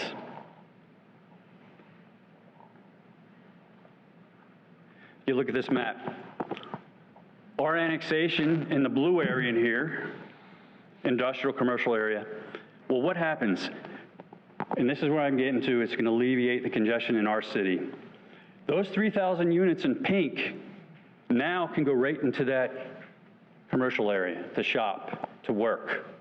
Not only that, but the city has an outlet 10 minutes away to shop and work. Not only that, but the 3,600 units, if we ever built that many, and 5,000 to 7,000 people that might live there, if that many went there, they shop right there. So they don't have to impact our streets as well. So that's how it relieves congestion in the city of Sebastian. This project, because it's a mixed use and not all homes, gives everybody a place to go and relieves congestion in the city of Sebastian streets, doesn't increase it.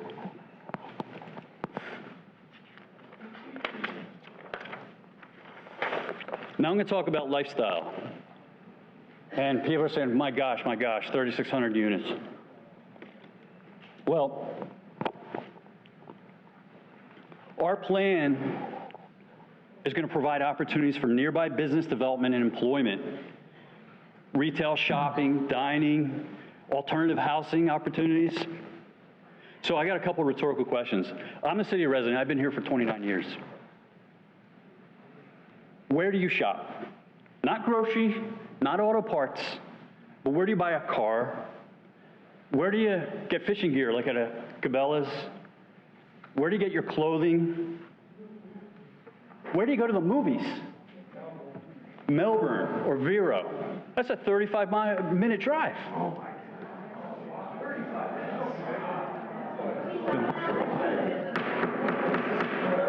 If you can get to Melbourne in less than 35 minutes, you're speeding. So, and I ask you, where do your neighbors work? Where do you work? I've lived here 29 years. I work in Vero. Most of my friends that live in Sebastian, employees that are here tonight that live in Sebastian, work in Vero. Some of them work in Palm Bay. Some of them work in Melbourne. The employment base is tough here. There's not much employment opportunity. There's not much shopping opportunity. Dining is limited to some great places like Captain Arms, but after a while, you can only go so many times. Who wouldn't want to go to a Carrabba's, Olive Garden, stuff like that? I'm not guaranteeing that stuff's going to go there, but this could be the catalyst for it. This could be the catalyst for it. So I would say, wouldn't it be nice to have these type of opportunities 10 minutes from your house? And then my most meaningful question to you, because it hits me, is have you raised your children, Sebastian? And if you have, as adults, do they still live here? Because mine don't. My 23-year-old just graduated and she's living in Tampa because there's no job opportunities here and there's no housing opportunities here or affordable housing. It's tough for a young person to live in the city of Sebastian. I'd rather have my family here. These are all things that could happen if we allow this to happen. So I'm going to conclude now. I know it's been a long, drawn-out thing. But there are 1,000 persons moving to Florida every day.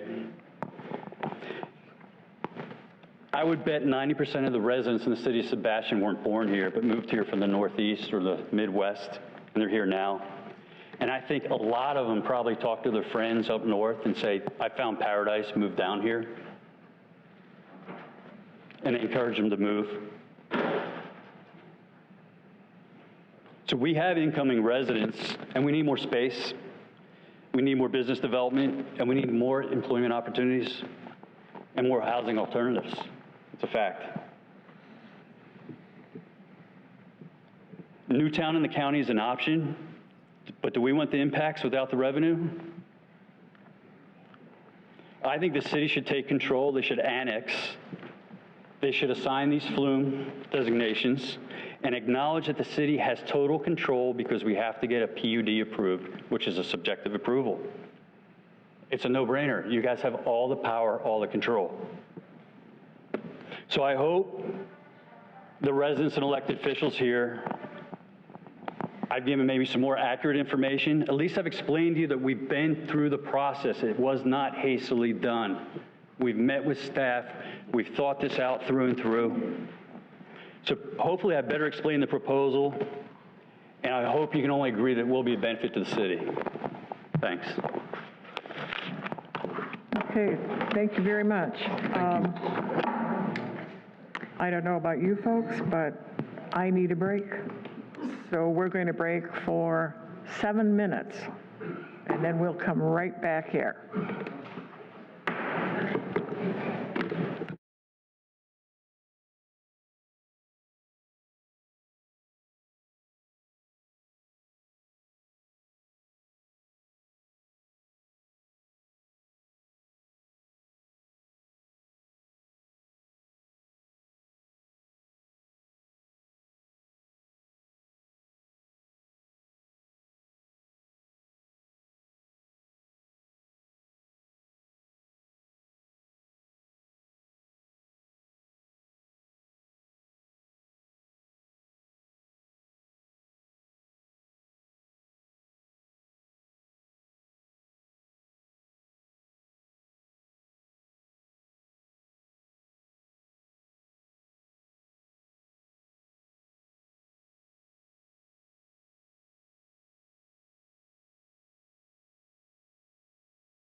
Okay, folks, our 7 minutes is up.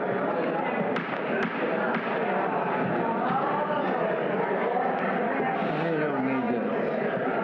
Oh, and then we hired that company. Yeah, and we never Hired that company. Oh, they did? Yeah. I didn't hear it. Oh, yeah, they did because they... Thank you very much. If you'll kindly come to order, our 7 minutes has expired. This is the part of our meeting that we turn over to public input. Again, I want to thank you in advance for being orderly and polite to each other. We have a 3-minute limit, and we will time that. I want as many people as possible to have enough time to speak to us this evening. We'll start with those who are in favor, and who would like to be the first? Yes, ma'am. We have And if somebody there are, timing it. We have somebody timing it. yes, we do. Okay. Okay, if any others who are in favor would kindly line up over there so that we can proceed in an orderly way. Hi. Please Andrea give us your Brown, name and tell us where you live. And I am former chair of the Natural Resource Board.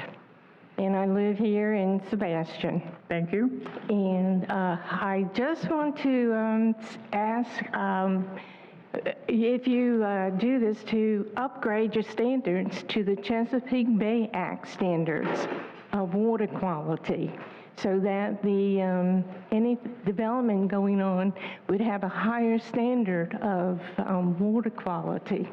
And the other thing is the sewer to septic, and septic has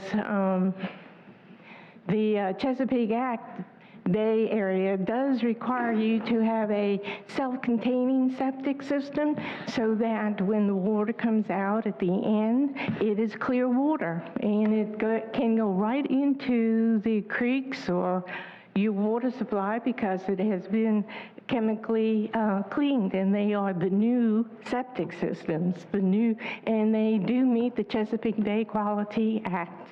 And I know not everybody knows that act, but it is something that I think that you should consider for the development of this piece of land. And I do think you should annex it. I think we will be a better steward of the land than the county will be. Thank you very much. Okay. Anyone else who wants to speak in favor? Okay, we'll start with those who are on the negative side. Who'd like to be first?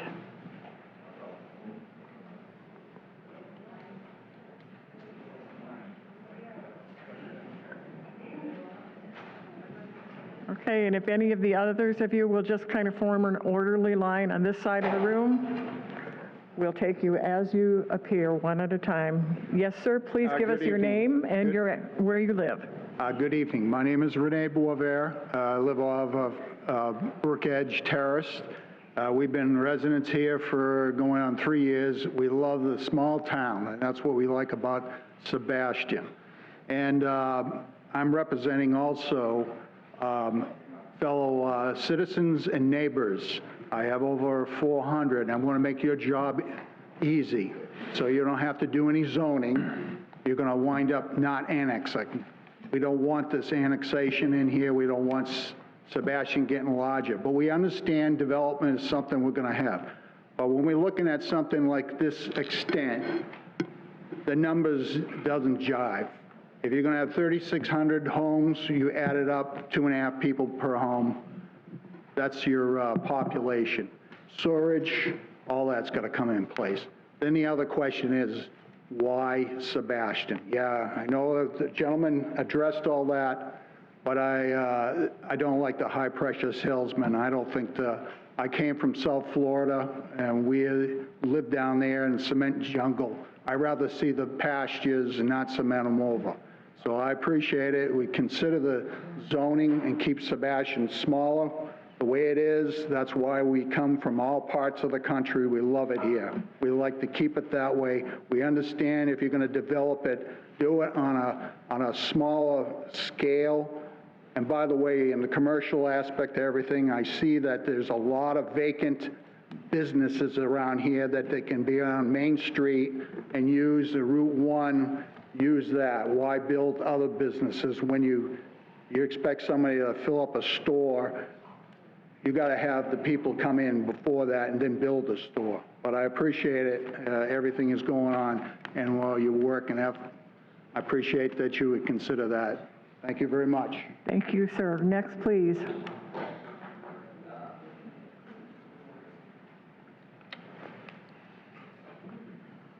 How you doing? My name is John Cristino, Spring Valley Avenue, here in Sebastian. I have a question for Mr. Schilke. He mentioned that his client's got acreage to the west of this proposed development. Can we inquire as to how many acres are there right now? Not at this point. Just tell us what you feel, and if he wants to address that, he can. You've asked the question, he'll address it in his wrap-up. Yeah, Thank we're you. curious as to why this wouldn't be included in today's request for an annexation.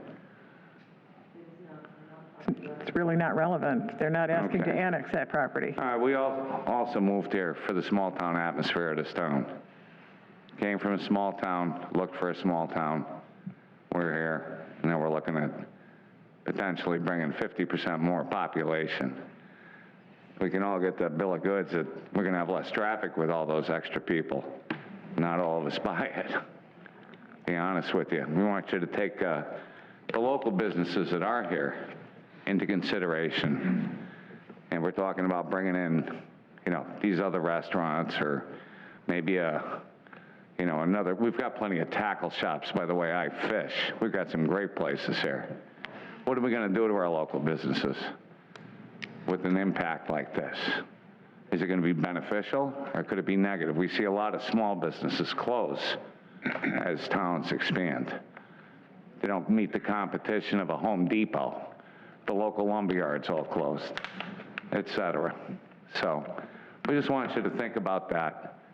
Think about, popping into Paradise Ice Cream, no traffic, enjoying an ice cream in an uncrowded environment, and driving along and looking at our fields, and develop the town, sure, but not like this. I think this is way more than anyone can picture for an impact for the future of the city. Thank you. Thank you, sir. Next.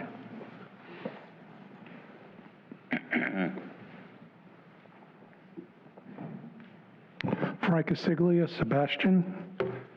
Good evening, Madam Chair, council people all. A question I have is, we were told that thousands of people are trying to move to Sebastian. Is anybody asking why? Perhaps it's because it's a beautiful town the way it is, and this is what they're looking for. I know it certainly is what we were looking for when we moved down here. We got upset many years ago. We saw a billboard on 95 that said, Sebastian, the undiscovered paradise. My wife and I wanted to go back during the evening and paint over that because we wanted to leave it undiscovered. And as far as the traffic goes, I guess if it's going to alleviate traffic, we don't need to widen 510 anymore, do we? See, it's all bogus, and we know who the only winners are in a situation like that. It's not the residents. And these people that are moving in, where are they living? If there's no housing, where are they living? They're not at the park. They're not staying in the parking lot over here at City Hall. It's because there's plenty of houses. And someone just mentioned there are plenty of vacant storefronts. All right? People come to Sebastian because they don't want to move to Melbourne, all right, or Orlando, or even down to Port St. Lucie. They don't want the traffic. And many of us moved down here from north, New York, of course, you can tell, all right? I don't want it to look like New York again, or Long Island. I love it here. My family loves it here. And I used to brag to my friends and neighbors how whenever we wanted to drive to Vero to go shopping, we used to go through orange groves and palm groves. Now I got to go through 3,500 homes and commercial property. That's not for the people. We know what that's about. And it doesn't make me an alarmist because I don't want to see it. It doesn't make me misinformed or a deplorable. It just makes me a resident who loves where they live. As far as the methane, I would recommend don't stand behind a cow. All right? All these... You have 30 seconds to wrap it up. My 3 months up? You have 30 seconds left. Okay.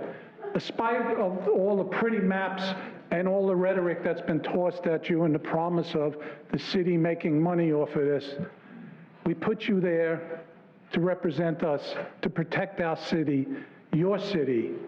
Please do that and let them go build somewhere else and not betray the faith of our people here. All right? We love it here. We're trusting you to take care of us. Please do so and tell them no. Thank you very much. Thank you, sir. If we have any more applause, we will end the input. Thank you. Good evening. I'm Tim Glover. I live at Fleming Grant Road in Micco. I'm the president of the Friends of St. Sebastian River. As Mr. Schulke observed, we did write a letter. I was told by the city we were too late to get a copy of it to you folks, but apparently not too late for them to get a copy to Mr. Schulke. So with your permission, I would be glad to share that letter with you this evening, copies for everyone. Okay. I'm not going to go through all of the comments and points in the letter. It does express some of our concerns and some of the suggestions we have for you. One of the things I'd like to point out, though, is that the St. Sebastian River is one of the largest tributaries to the Indian River Lagoon, and specifically the section here in our area is referred to as the Malabar de Vero Beach Aquatic Preserve, and the state observes aquatic preserves or designates them as areas that have exceptional natural properties because of the qualities for the natural environment. The St. Sebastian River being one of the largest tributaries in this area to the lagoon, therefore I think requires some exceptional consideration and some extraordinary practices for our development. I think we all are aware of the degraded quality of the Indian River Lagoon, and that's directly attributable to human activities and development in the area. So when the city comes to review, we're not opposed to the annexation per se, so our recommendations are based upon when and if this happens, the city needs to take some of these additional items into consideration. And as a public unit development, from what I understand, you do have the capabilities of negotiating things that are above and beyond the minimum standards in the land development codes. So that in a nutshell is the summary of my comments, and there's additional information in our letter. Thank you. Thank you, sir. Next, please. Excuse me, sir. Can you spell your name, please? Yes, good evening. Robert Bettis, Sebastian resident. I'm most concerned about the existing environmental conditions that we have here in town and the added pressure that more population would bear upon that. We're struggling to keep our water quality good. As the gentleman who preceded me said, the Indian River Lagoon is under a lot of stress, and the density proposed, the planned unit development designation, I believe, just means a greater opportunity for density and for the developers to squeeze more dollars per acre. Thank you very much. Thank you, sir. Next, please.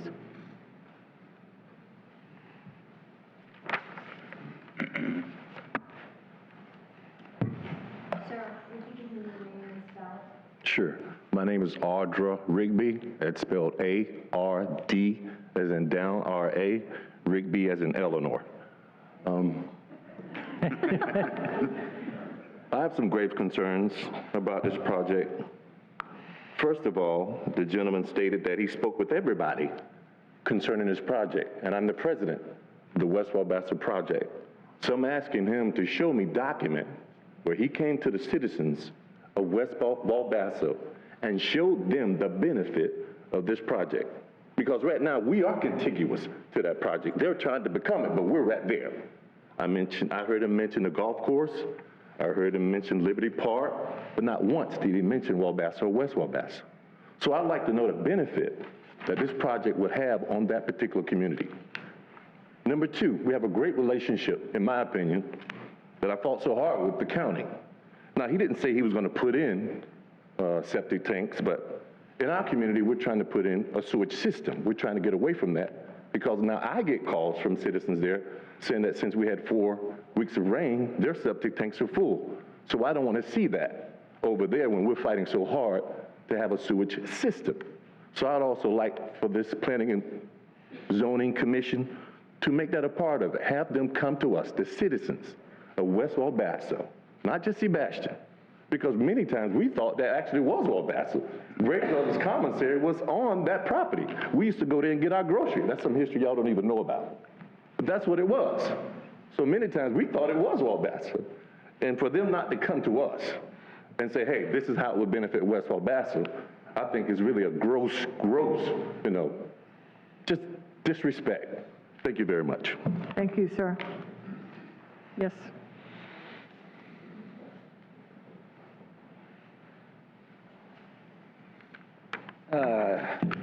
Good evening.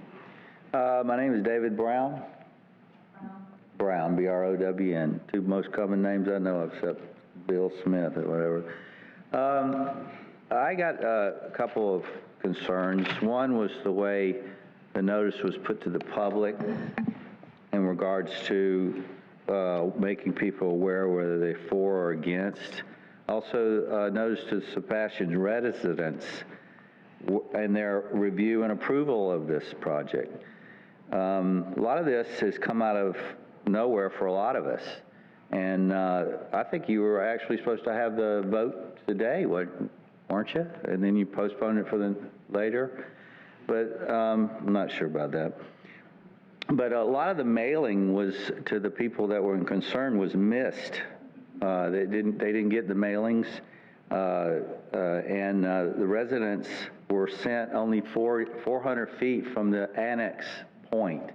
But we are a community, and I think more people are concerned than 400 feet from the annex point. And therefore, I thought maybe a little bit more, make the community more aware, since they will be paying for it, right? Because over a period of time, he's discussed that we're not going to have traffic, and we're not going to have higher taxes, and we're not going to have a lot of the bad things that apparently, I'm from South Florida, well, originally from Alabama, but I've been living in South Florida. Densities bring everything bad and stressful to a city. If densities were great, then New York would be great to live in. Taxes would be low, and density is not a cure-all for a city. Density's done right, planned right, take time to plan right. It's sort of weird how they annexed that part, and when you've not even annexed everything on the other side of 510, which was a question. Let's see. I hope they've done the environmental engineering and environmental studies for this particular project. I would question whether they have. Have they done some nice, pretty pictures and done some minimal work to make sure that it's approved yet? Probably. Have they got their experts to come in and tell you, don't worry, traffic's going to be great? 30 seconds remain, have they done these things? 30 seconds. Well, I had 5 minutes, but I will say real quick,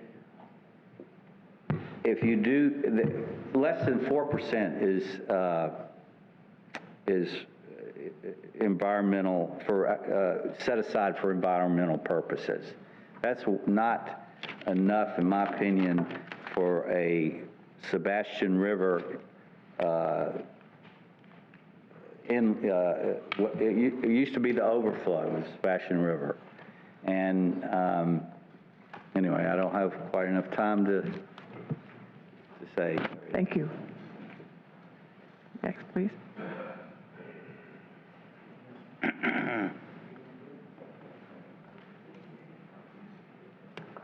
Good evening. My name is Patricia Mandel. I live in the Sebastian Highlands. Mandell. The proposed annexation, as I understand, would inundate our city with approximately 3,700 new residential units with 2.5 people as an average per household, which equals a population explosion of over 9,000 people. Our roads and bridges are not equipped for such an influx. The expense of rebuilding and our infrastructure must be considered. I'm also aware that a very small percentage of the 1,100 acres or 11,000 will be set aside for environmental protection green areas, approximately 43 acres, and they think that's great. Well, I think it's an outrage. The entire parcel being considered for annexation is a watershed of the St. Sebastian River and will require the highest level of environmental protections available if we are to maintain the natural beauty and purity of our river and surrounding areas. Why would we ever put our natural resources in jeopardy by allowing the petitioner such obvious leeway to make the most profit from placing high, medium, or low-density residences near our beautiful St. Sebastian River? I'm even going out on a limb here, but I'm willing to bet that multitudes of birds, river otters, foxes, small animals, tortoises, and perhaps even a Florida panther or two will be killed due to loss of habitat. Sebastian would be changed forever, becoming more like communities in South Florida. We would lose our small town feel with increased population. We are usually pretty happy when our winter residents return home for the summer months and the town is quiet and mellow again. Well, sadly, Sebastian will be way more busy year-round than we are currently in just our winter months. Let's not let our beautiful little town become like South Florida. I personally would not choose to live in a busy metropolis and would hate to see Sebastian become one. Bumper-to-bumper traffic on the Wabasso Bridge to get to the beach on the weekends. Well, to that end, there have been suggestions to petition the Indian River Land Trust, Florida Forever, as well as the Nature Conservancy to buy the land outright and preserve it for the residents of Sebastian and Indian River County. This would solve the whole problem of annexation, along with the multitudes of challenges as stated. There is plenty of time to explore options. No need to rush into annexation. 30 seconds remain. Let's stop and carefully decide our future. Questions for the engineer. Why do we need this? Who is asking for it besides Graves? We don't need more shops. The Indian River Mall is currently 25% empty. You said that this is paradise. Why do you want to pave paradise? Leave our little town alone. Thank you very much. Thank you. Thank you. Next, please.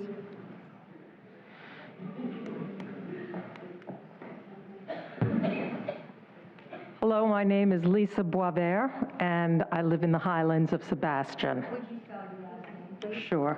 Boisvert.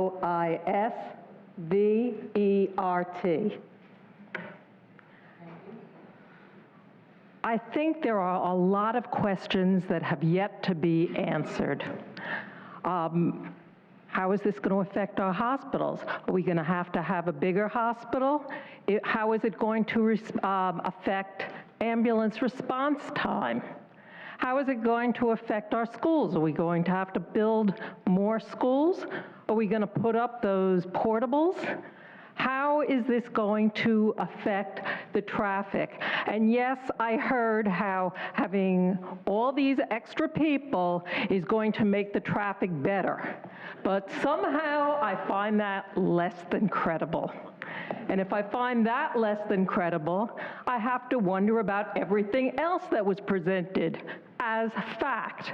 So my proposal is we need to get an independent investigation, not connected with the Graves brothers, but an independent survey and investigation and report on all these different factors, how it would impact us. They said they're not going to be building for quite a while. So it is not unreasonable to say 6 months and we can revisit this issue. Thank you very much. Thank you. Next, please.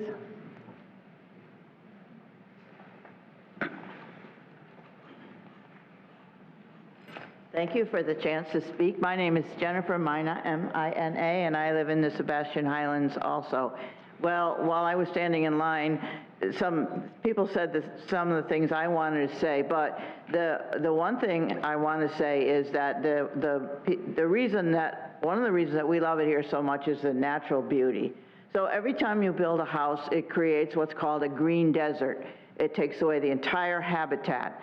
So if you're going to build 3,000 houses or whatever it is, then you're taking 3,000 habitats out of circulation.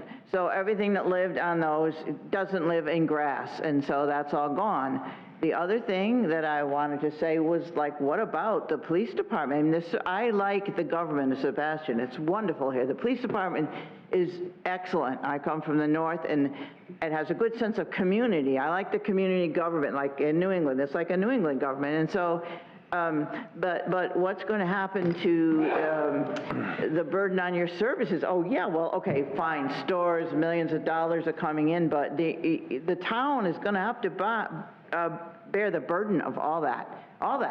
And so I don't like to hear there's going to be new restaurants and stores. We didn't come here. We came here to get away from that stuff. And so that's no big deal. And jobs, well, this is a retirement community. Yes, you do need jobs. So you have to drive 12 miles to go to Carrabba's. Well, so, I mean, next thing you know, they'll be wanting to put a Sam's and a Costco in the backyard, and you know, all the things people are bemoaning that they can't have from up north. But I don't think that. Although the last thing I want to say is lots of the people in Sebastian are mad as wet hens. I'm going to tell you, they are over this because we feel like it's being stuffed.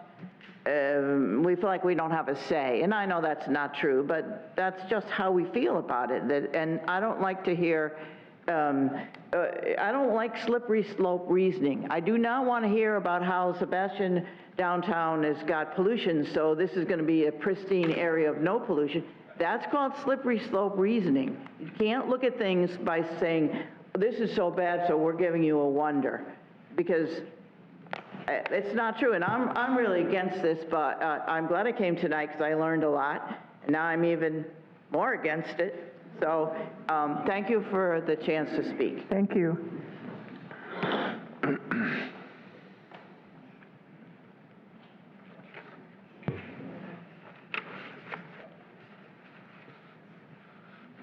Good evening, Council. My name is Mark Fleming. I live in the Sebastian Highlands.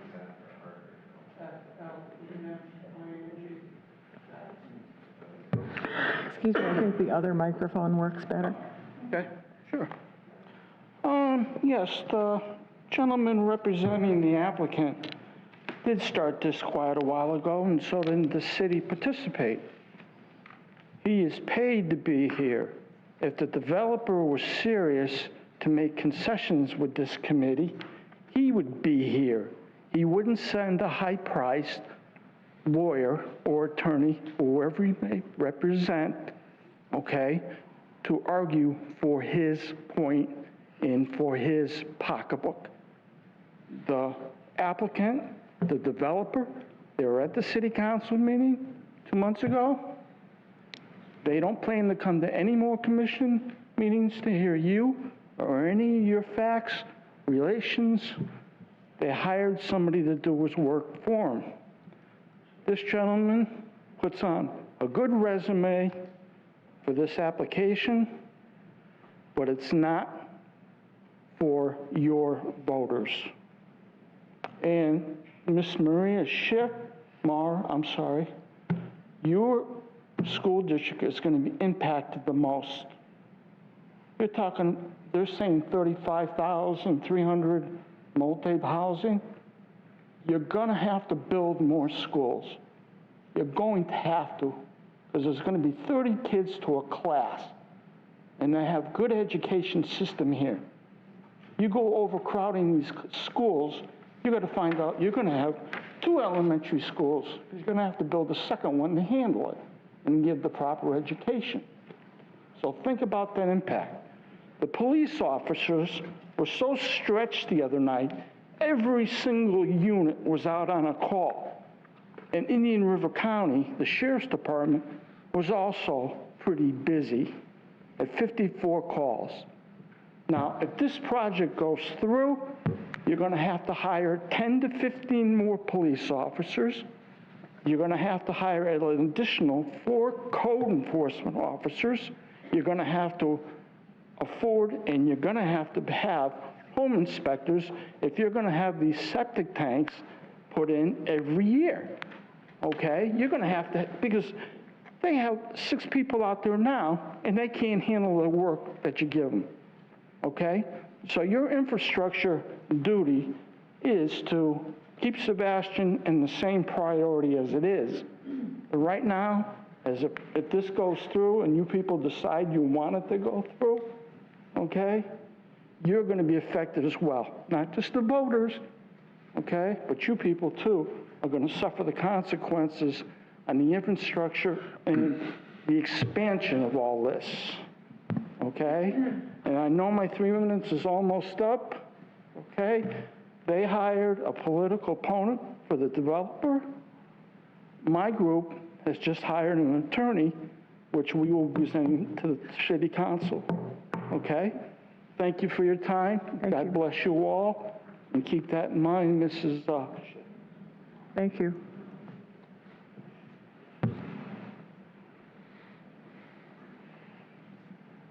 Hi, thank you. George Glenn, Glenn Jr. I'm an attorney. Unfortunately, I'm not a high-priced attorney, but I do represent the Pelican Island Audubon Society, the Clean Water Coalition, and Graham Cox individually. At one time in my legal career, I worked for the county attorney's office, and I sat up on the dais representing the Planning and Zoning Commission for Indian River County, so I know how tough of a job you have, and I know the type of decisions that you face. And I don't say this next few statements lightly, but you've received terrible advice tonight. And let me tell you, you could think that this is the greatest idea on earth to annex this property and to put a bunch of development on it and to see what supposedly is going to be all this huge tax windfall. But you've heard you don't have a final plan. They say it's 20 years off, but the worst thing, according to your staff, is that we take it in and we keep the county's land use designation of ag on the property. Now, they've already stated in previous staff reports that what they're applying is an interim use. They say, we know that we don't have the right land use category for this property. We know there needs to be a mixed use designation land use category. We don't have it yet. We're working on it. But it's only interim. We're only going to apply these land uses that they're asking for on an interim basis. But here's the thing, if you might not have caught in the initial conversation, your discretion comes at the land use change phase. This is where you have the most discretion to impose new requirements on the development. Once you grant this, you are constrained at the rezoning level. Now, before tonight, I have not seen a single document that said, oh, we're also going to do a text change. Before tonight, everything that was put out by staff that I read said we're doing a map amendment. We're going to apply those existing land use categories to this property. For the first time tonight, they say, oh, by the way, we need to, I think, we need to do a text amendment because our PUD zoning doesn't really do what we need it to do. They keep saying, don't worry about the future because we're going to do a PUD overlay. But if you look at the comp plan, your PUD overlay is a voluntary agreement process. You can't require it. You have to have a landowner who's willing to accept it. If your landowner says to you, I don't want to do a PUD, I want a traditional zoning, you're probably going to be stuck having to give them a traditional zoning. Your discretion is at the land use phase. You don't have a final plan. You should not give them what was up until a day ago considered interim land uses. Thank you. Interim land uses that's been proposed by the applicant. That's their best case scenario. 43 acres for conservation New town policies would have required 500, and out of that 500, at least 380 of it would have been in the form of a large contiguous green block. You don't get that at all from their application.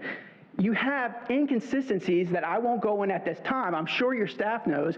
You have inconsistencies within your existing comp plan for what is actually supposed to happen on an annexation of agriculture property that's currently outside the urban service area boundary. So you might think this is the greatest idea, that's fine, but this is not the right process. Bring it in under the county's land use if that's your recommendation. Thank you, sir. Thank you.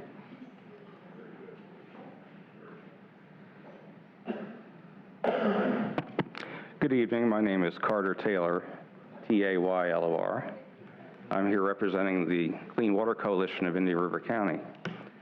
And George Glenn, you're a hard act to follow. I agree with much of what's been said so far, and I think Mr. Glenn's point is very well taken, that in approving these land use entitlements before and hearing them before the subject property is even annexed into the city, I wonder what authority this panel has in doing that when it's not even part of the city yet. But that said, it is surely true that the bargaining chips that you have in terms of future development with the developer have been given away without much, if any, negotiation. And this is, I think, very unwise for the city. At some point, this is going to cost your taxpayers and your constituents something. And of course, the CWC is concerned mostly with water quality issues. As has been pointed out, this entire property is in the headwaters of the St. Sebastian River and therefore a very sensitive area. Under the new town approach, the densities would be much lower. And so we naturally tend to view the desire to annex to Sebastian as essentially jurisdiction shopping for more lax regulation where higher density can be achieved. It's hard to see it any other way, actually. To further illustrate that point, I would like to remind this board and the public who are assembled here that property is not being annexed in a vacuum. It's connected to a lot of other property, much of which is owned by the same petitioners who are coming today for this land use change. If you consider the property immediately to the west of the subject property, there's an additional 1,000 or more acres that are owned by the same folks and some of their friends, which I quite well imagine they'll be back in 9 months for another annexation. And so you're not just talking about 3,500 housing units. Potentially you're talking about maybe twice that many.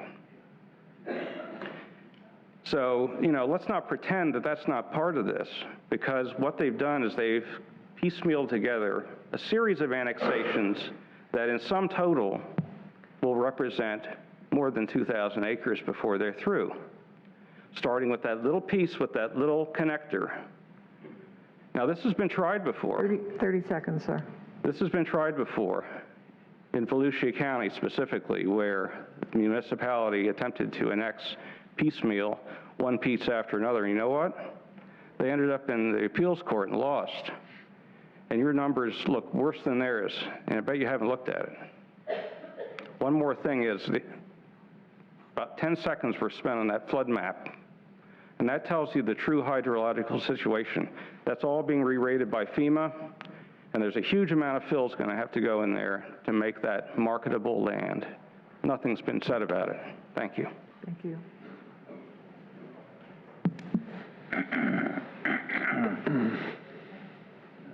Richard Baker, president of the Pelican Island Audubon Society.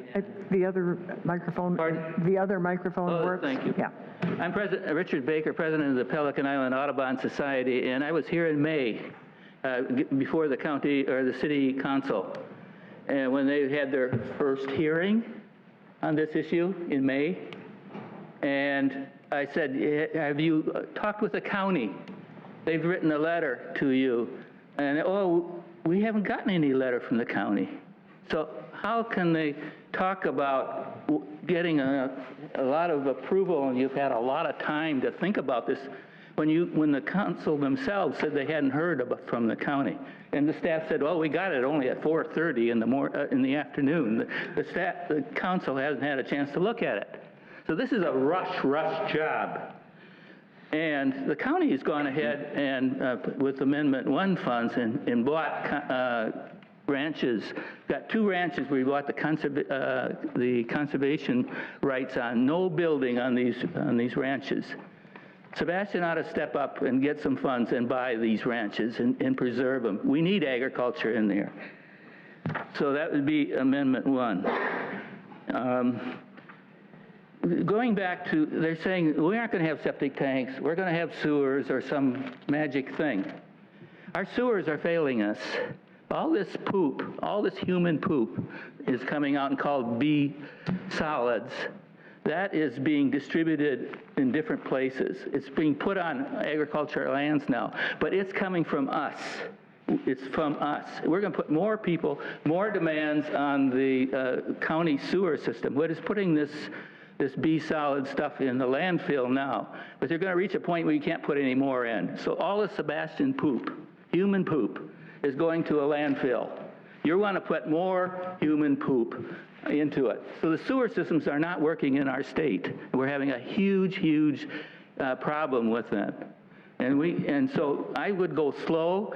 We need to work out the sewer systems. We need to, that's statewide, nationwide, worldwide. We're having a severe problem. So I would be careful about that. And the project I hear, 43 acres for conservation out of 1,100 and something.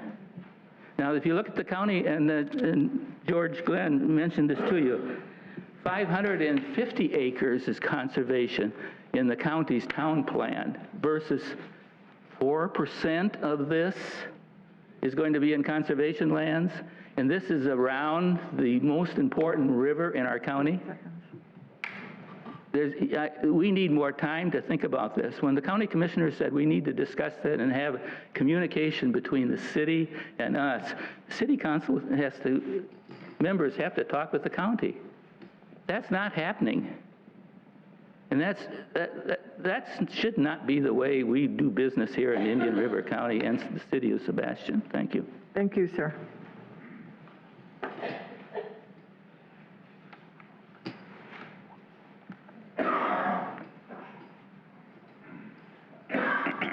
Hello. Hi.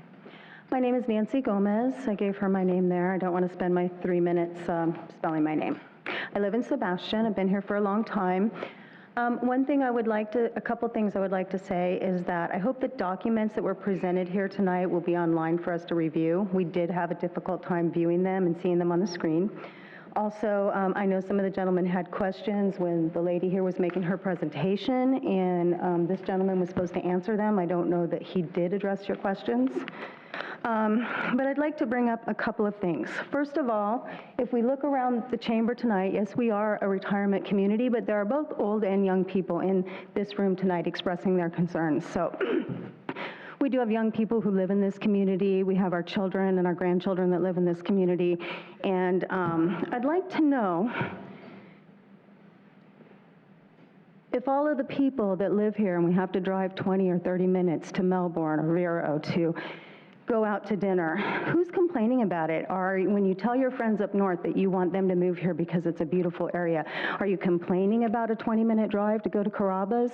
I mean, this is the reason that we live here. I don't live in Melbourne. We chose Sebastian for a reason. And so this particular project is a concern to everyone. It's a concern to us as members that live here in the community, but it's also a concern to people who will be moving here in the future. Obviously, a lot of other people have addressed some of the environmental concerns that we all have. We'd certainly like to have an endangered species study done on the property. One of the ladies mentioned the Florida panther, gopher turtles, the Audubon Society just spoke. So, you know, it's interesting to note that Pelican Island was the very first wildlife refuge in the United States, and that this is what our area is known for, protection of wildlife. and that's a very important aspect. But I really don't want to repeat all the things that everybody else has said.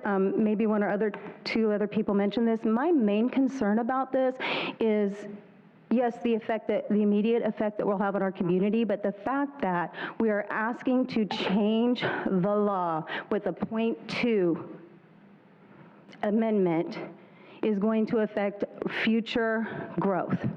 So you're being asked not to make a judgment on this particular issue, but a judgment that affects all of the entire rest of our growth in our community. And I think that that's very, very important to consider.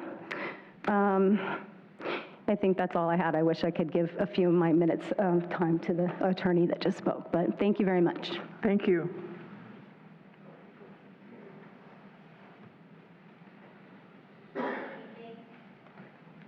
My name is Pamela Paris. I'm a 37-year-old resident and citizen of Sebastian. I'm also the vice president of the Sebastian Property Owners Association. And most of the things that are passionate to my heart have already been said, so I'll respectfully not repeat them, except perhaps maybe archiving and updating the planning and zoning laws, because they are 35 years old, and it makes it really hard for some of our small businesses who live here to thrive. So besides that, I would really just beseech this commission right now to approach the council and just ask them to postpone any kind of approval. It's obvious, the room's full. I mean, I really can't pound any more facts. It's all been really well said, but we should be listening to the people. Thank you. Thank you.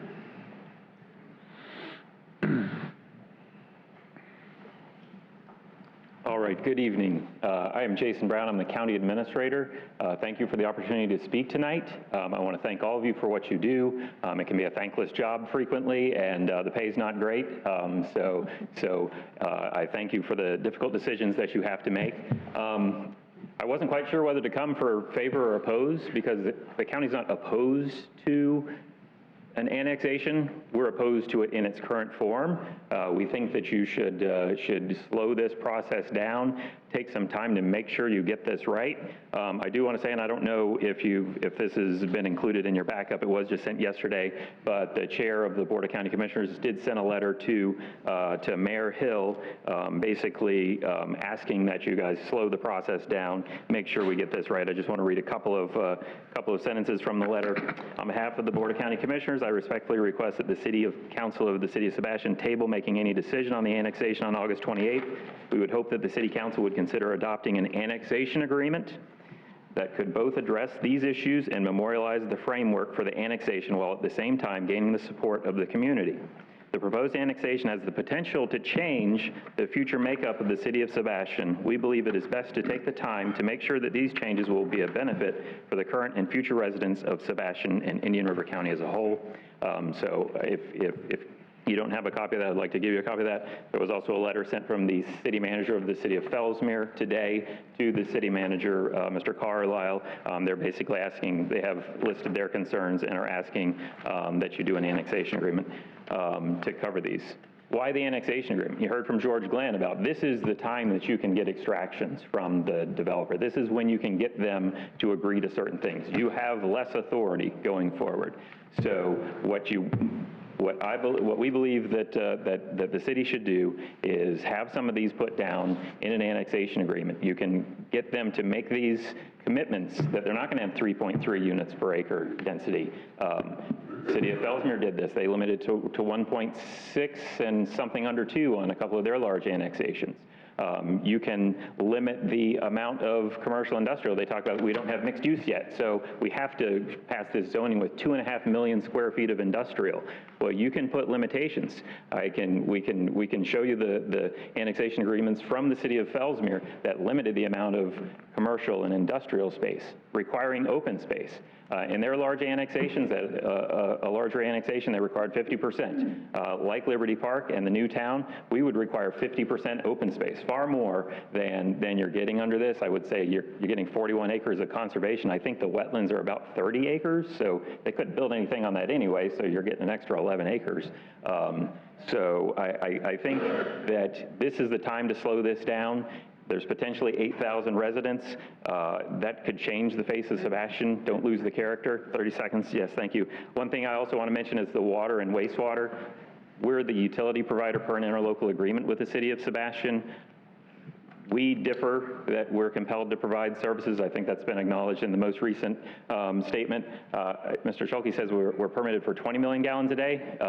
Well, we're also limited by a St. John's consumptive use permit of 12 million gallons a day. I guess he must have missed that detail. So I also want to mention that Lisa had said that they could have another provider. I want to read a little bit out of the interlocal agreement. No competing system. To the full extent permitted by law, neither the city nor the county will grant or cause consent to or allow the granting of any franchise, certificate of authorization or permit to any person, firm, corporation, public body, agency, or instrumentality whatsoever other than the county for the furnishing of water and wastewater services to or within the incorporated area of the city. So we're not saying we can't provide water, we will not provide water, but we're not compelled to, and there are a lot of details that need to be worked out. Their use shows over 1 million gallons a day. Our total permitted amount for the whole county is 12 million gallons a day. Our service area is 3,000 times the size of this 1,100 acre annexation, and they're looking to use almost 10% of our total permitted capacity. Thank you very much.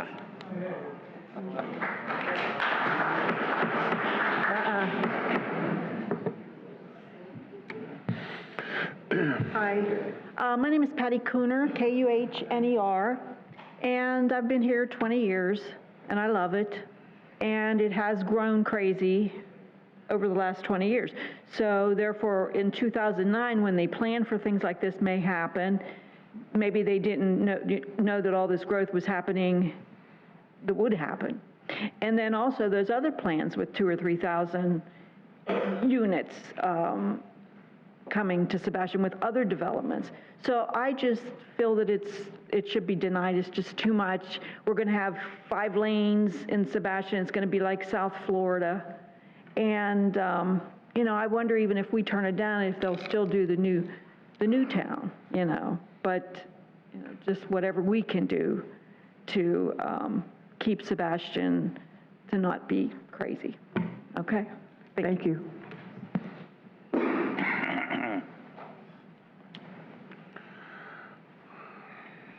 Good evening. My name is David Rinker, R-I-N-K-E-R. I agree that it's better that Sebastian get the annexation rather than the county. The environmental, with all the regulations and all, I don't think there's a problem there. And the doctor shouldn't have to worry about the schools because everybody's going to laugh, but there's a shortage of children in our country. Look at the median age. I spent 10 years in Dade County, and I was so relieved to move to Broward County. Well, after 35 years in Broward County, the explosion, I just got to the point where I couldn't take it anymore. I had to escape. So I spent probably a year trying to figure out how to get out and this and that. I did extensive demographics even outside of the state, but I can't handle cold weather, so I was restricted to the state of Florida, which I love. I searched high and low, every corner of the state, looking at demographics. And one of the things, like with Sebastian, there's no rentals. It's all homeowners. There's not multifamily. It's small. It's quiet. And here I am. This was my paradise. And now to see this large explosion blow it up, not for it. Everything sounds good as long as the people don't come with the annexation. I'm for it. Thank you. Thank you, sir.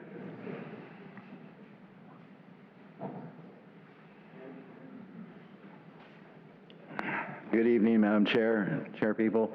My name is Brian O'Neill, and I'm a Sebastian resident for the last 6 years now. I've looked at this project, and it was a great presentation by the gentleman who gave it, but there's some things that are concerning to me.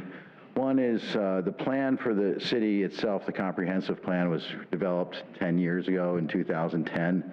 One of the stats that was given tonight was a 12% increase in population per year. So we've had over 50% new people here in the last 10 years since the last plan was made. Given that, I would think it would be wise to delay the decision on this until the new comprehensive plan is made and all the recommendations from the Natural Resources Board are in. One thing I was concerned when I saw the presentation over here, the other 2,000 homes that were already approved for the county that have none of the amenities that this development would have.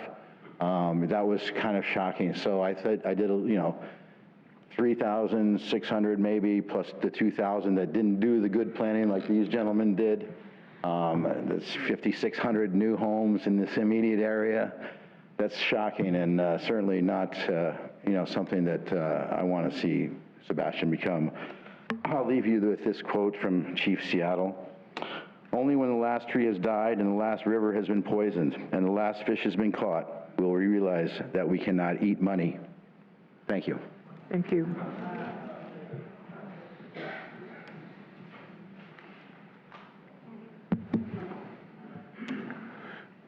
Thank you, Madam Chair, Board. Damian Gilliams, President of Sebastian Property Owners Association.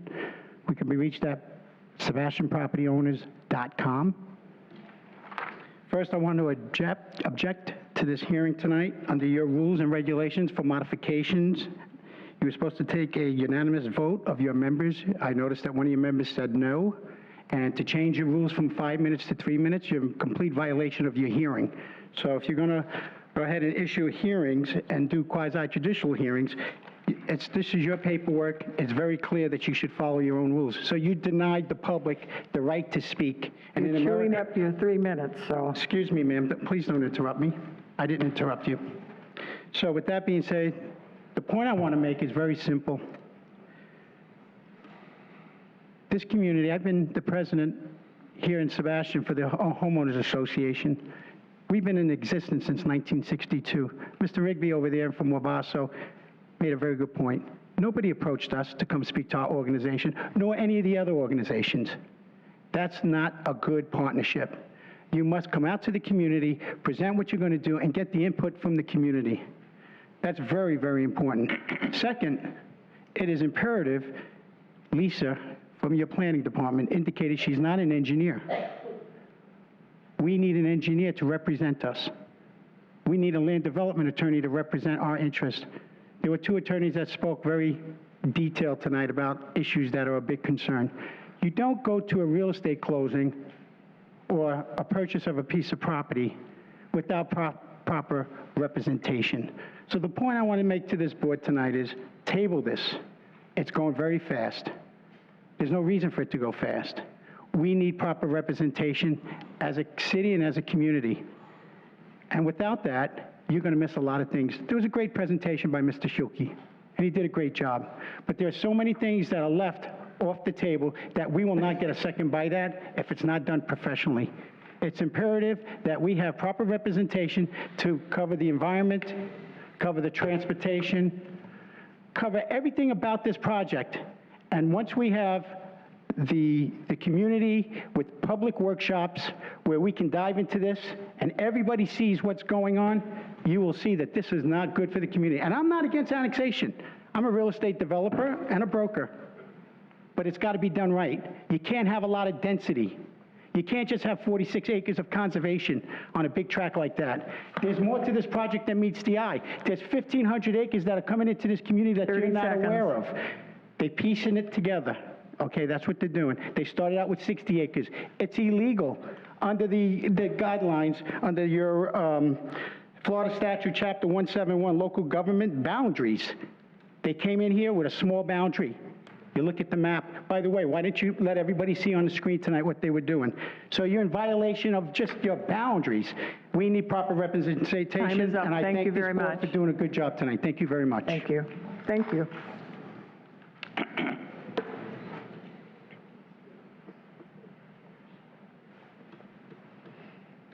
Good evening. My name is Mary Rue, and I was listening to the gentleman as he... R-U-E. Yes, ma'am. And that's Mary. Okay. I was listening to the gentleman as he was putting out his plan here. And I live in this county too. In December, I'll be 17 years cancer-free. And on the 7th of this month, I was 6 years with the kidney transplant.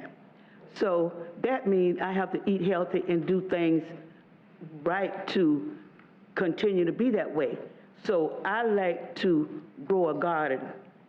And the way he was putting all these buildings together, sooner or later that's going to be going away. And I really can't afford to lose my kidney or get cancer again. But when he was talking about the buildings and all these buildings that he was talking about, then sooner or later I'm going to have to stop growing my garden so I can eat fresh vegetables and stuff of that nature. And I will have to go back to the canned stuff, and I don't want to, because I know exactly what it'll do. So, while you are thinking about these good things, think about this lady that I married, Rue, that December I have my cancer will be 17 years. And in August again, my kidney transplant will be 7 years. So just give it a thought. And because money is not everything all the time, but you just think about people and their lives. Thank you. Thank you. Okay, my goodness, we've reached the end of the line.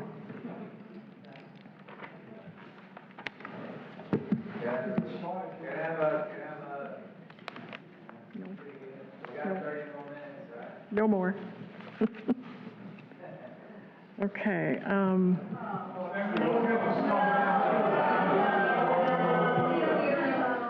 Not yet. Not yet. Did you close it? Not yet. Okay. City staff. Yes, ma'am. Comments and recommendations, if any. I'm sorry, Vince, did you? Are you closing the public hearing? I'll give you 3 more minutes. That's it, though. For the record, Vincent Burke, Director of Utility Services with the county, Burke, B-U-R-K-E. I'm not going to belabor the point. I think Mr. Brown hit the nail on the head. What I would like to bring to the council's attention, I appreciate y'all, I think you have an important job to do here, is the first part of the thing that's in the name that you are on the board is planning. I think planning has been done. There's no doubt in my mind that Mr. Schulke has spent a lot of time and effort, but he's being paid by the Graves brothers to ramrod this through in such a way to try to make this thing fast track. We are not opposed to this annexation in such a way that we wanted to be able to stop it. But what we're saying is take the counsel of those folks that have the information here, those folks that live within Indian River County, specifically within the city, and either you can do one of 3 things. You can vote for a way it's approved by staff, you can not vote to approve that, or you can vote with amendments in order to be able to present this to City Council on the 28th. That would be my recommendation. Make the amendments necessary to have the annexation agreement put in place to make sure that certain requirements are put in place to make sure that all the aspects, whether it's traffic, utilities, roadway, infrastructure, drainage, environmental concerns are addressed. If you don't do it, what's going to happen is there will be others lining up at the door. And I wish I could record this now and show it in 20 years from now. Mr. Schulke says that there'll be development within 5 to 10 years. Well, guess what? None of this is in our master plan. Imagine that. But we are the utility for Sebastian. It doesn't matter to us whether it's unincorporated portion of the county or state of Sebastian. We're going to serve you the best in our ability. What he fails to mention, as part of the FDEB permit, that he says we have the capacity, is that we also have a industrial wastewater permit called Spoonbill Marsh that's limited right now. But he fails to mention that when you put in this development, either 5, 10, 15, 20 years, you got to do something with the demineralization concentrate, which is the byproduct of the water that we make. So while we're providing fresh, clean drinking water, not only for my kids that live here, but folks that have family here, especially to Mr. Schulke and his family, we got to do something with that concentrate. Guess what? You're going to hit that tipping point at some point. The other option is to maximize the capacity of that plant or to do a deep well injection. And the county commissioners don't want to do out of sight, out of mind because of some of the issues associated with it. So what I'm just urging you today to do is to take into account all of the information from staff, from the engineers, from the applicant, from the utility provider, and come up with a decision that can be done based on rationale and not ramrod that through in such a way that we're getting a decision that's made in haste rather than made without proper due diligence and time and effort. So I appreciate the time. Thank you so much. Thank you.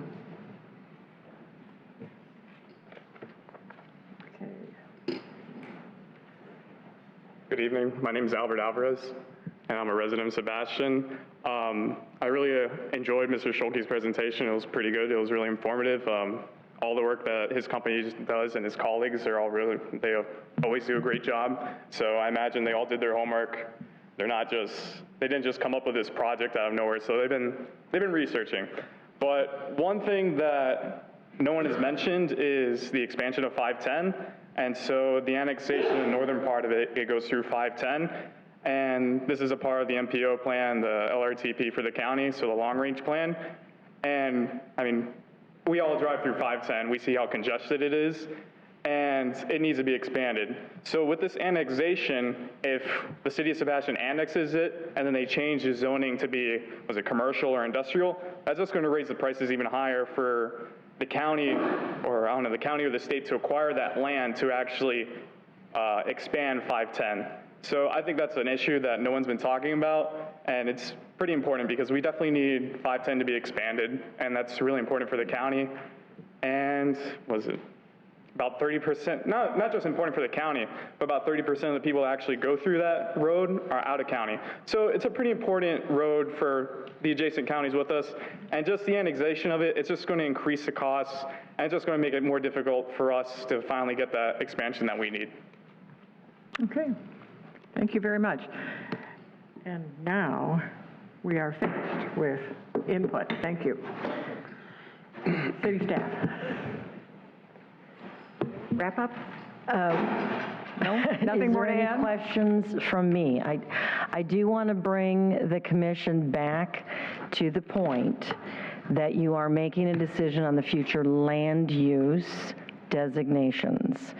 And staff has provided you with some recommendations that we feel have addressed most, if not all, of the concerns that have been brought up in the numerous letters and meetings that we've attended. This evening, there was talk about annexation agreements. That is not for you to decide. It would be up to the city council to determine if they would like to have an annexation agreement. And so that discussion will occur on August 28th. However, this evening, we are just talking about the future land use designations. That's really what I wanted to bring up to you and make sure that we focused on those. And if you have any questions, we are available. Thank you. And Mr. Schulke, you had something you wanted to say yet? And Madam Chair, when there's a moment, I'd like to just put in a comment from the school district and the school board, whenever that's appropriate. Okay, we'll let Mr. Schulke and then, yes. Just a point of a clarification, because several people had some concerns about the mountain conservation area and what have you. While there's nearly 50 acres of conservation area, what everybody's missing the point is there's, with the PUD, there's 50% open space on the project as well. So it's not that there's going to be 1,095 acres of impervious area and 50 acres of conservation areas. We just wanted to point that out. Thank you. Yeah, I just want to, and this comment is not stating a position. I'm not representing a position of the district or the board. I just want to surface a couple of issues that I hope will be considered in the deliberation and particularly by the developers. I didn't hear a lot of reference, other than in public comments, to the impact on schools and education. And for purposes of this discussion, I'm a one-trick pony. The only thing I'm here representing is the interest of the district and of the schools. So I don't know if you have, when you mentioned that you spoke with people in the community who would be affected by this, I don't know if you have also spoken with the school district, because a lot of these issues concern not just the city, but also the county in the ways that we interact. In particular, there are two schools right on that road. There's an elementary school and there's a high school. Speaking solely for the traffic patterns for the moment, I don't know when your planned development is. I didn't hear exactly when that's all proposed to happen. But please consider the impact on the traffic patterns feeding into and out of those schools. One is one of our 2 public high schools in the community. One is one of 4 elementary schools in North County. So not speaking for the moment to the impact of the development on the schools and their capacity, I hope you will, however this goes forward, work with the school district to consider what the impact is going to be on the schools and our capacity and where, when, and how we have to address the needs of any planned community in the capacity of the districts, as well as the traffic that'll create, which potentially creates public safety issues, which will then interact with our law enforcement. And I hope that will be considered in any decisions moving forward. Thank you. Thank you. Okay. I think we'll do some deliberating now. And who would like to start it off? I'll ask my question again as a point of clarification. We are considering annexation of the property. Are we changing the zoning code? I saw in the analysis that it was to remain as is until the PUD was brought forward, at which time more details, including possibility of a school, possibility of a police substation, possibility of an office, municipal office or control office, those sorts of things would come up at that time when the site plan would come in.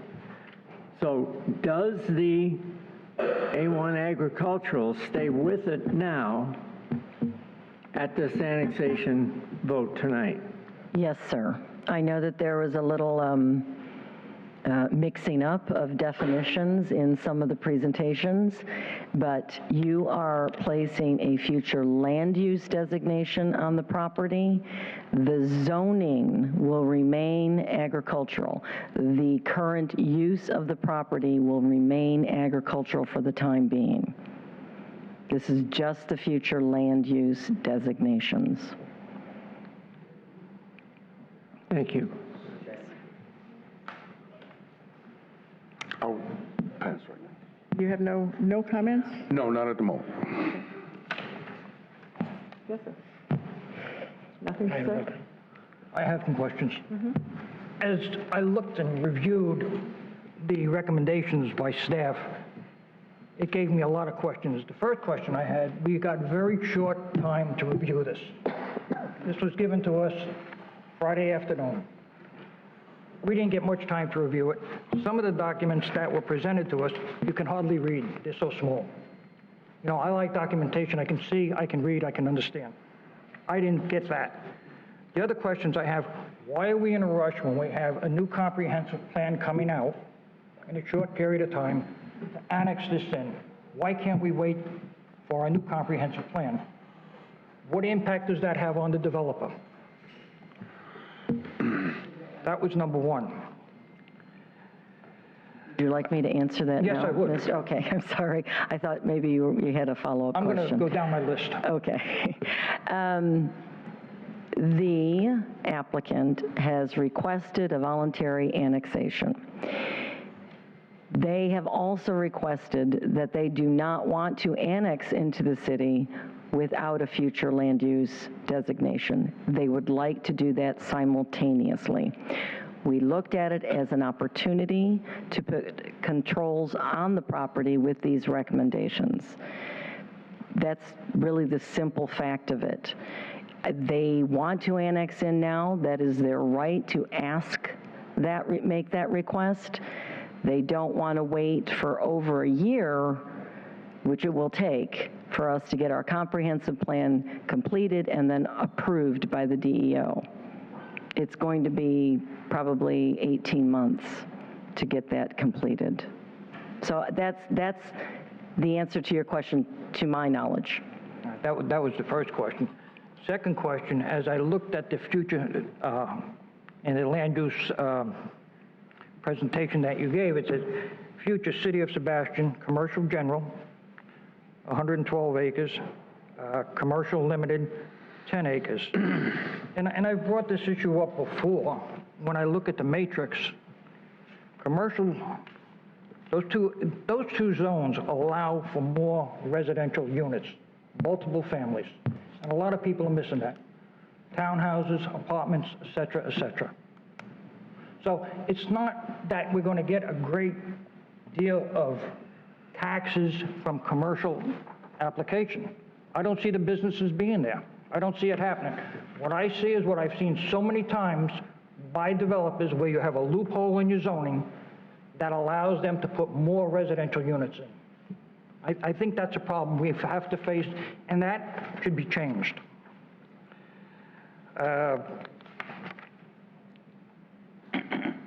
Overall, in my opinion, overall, I think that should be tabled.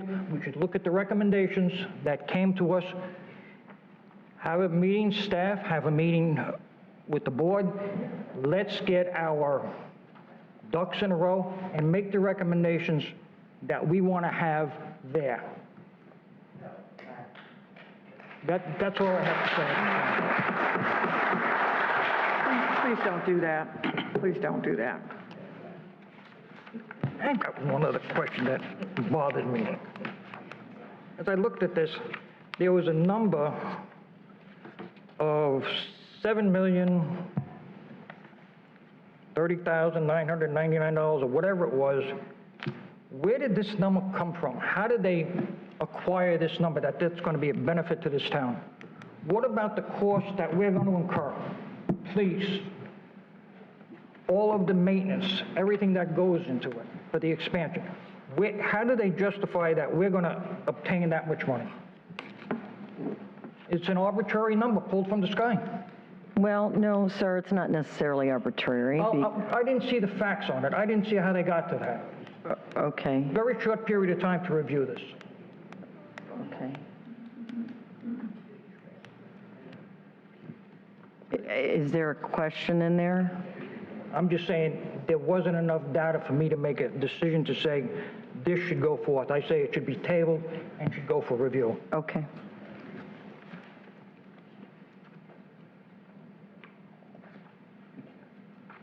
Have you reached the end, Mr. I'm done. Okay.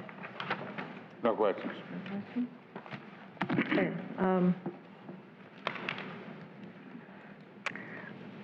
I appreciate all of the time that obviously has gone into this thus far.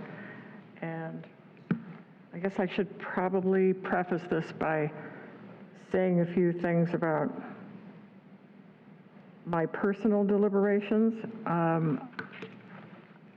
I moved to Sebastian 24 years ago, almost 25 years ago. And when I got here, the population of the city was 12,000. I perhaps would not have moved here if there wasn't a 24-hour-a-day Walmart here. And the reason, oh, I know that sounds really crazy, but I did not want to move to a third world country.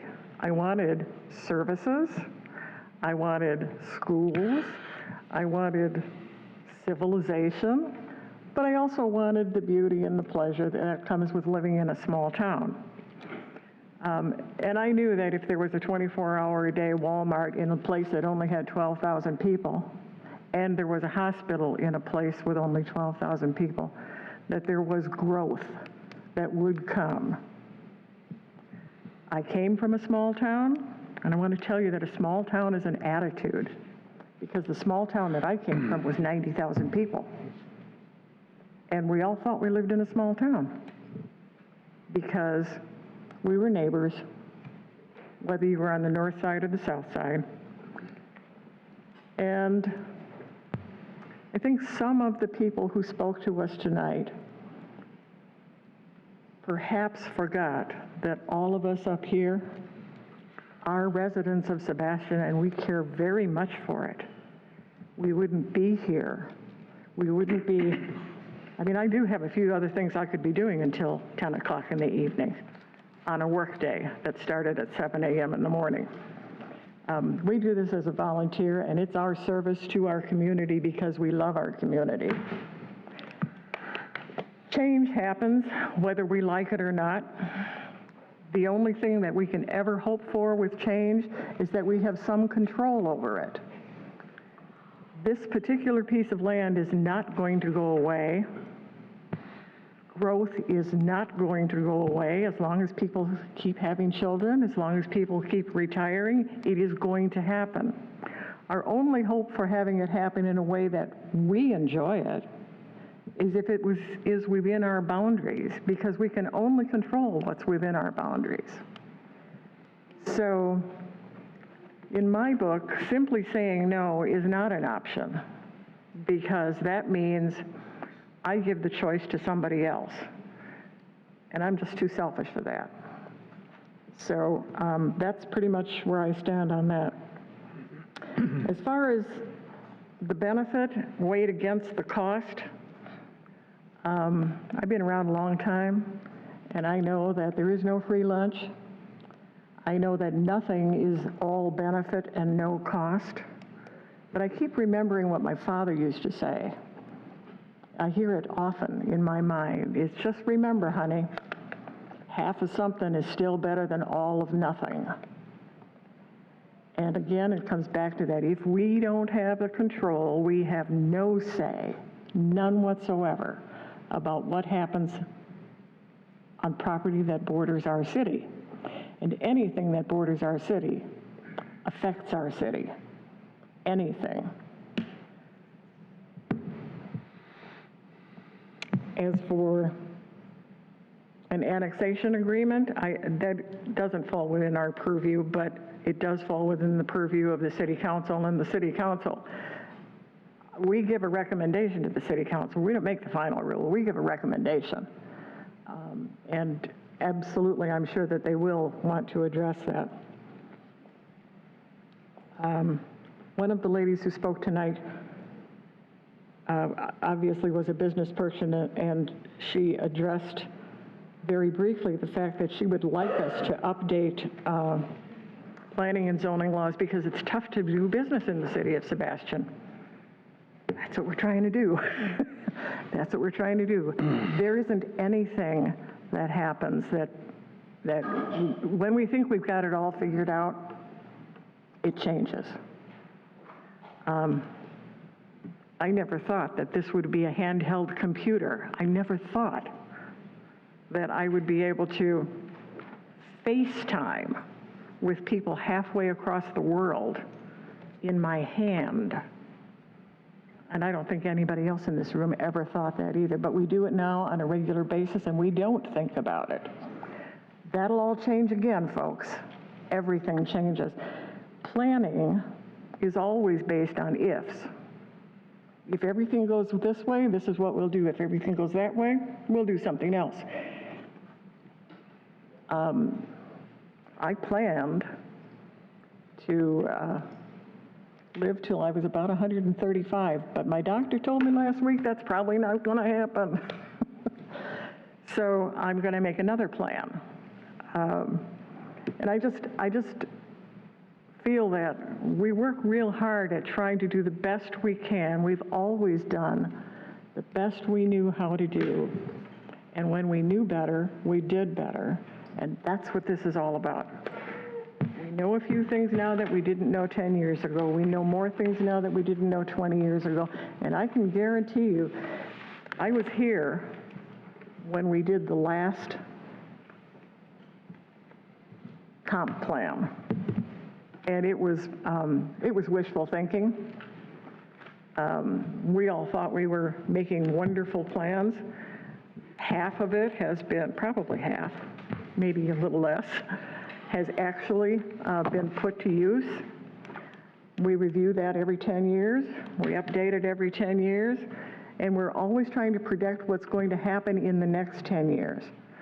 We don't know what's going to happen in the next 10 years. And I venture to say that the folks who are asking for this annexation, they don't know what's going to happen in the next 10 years either.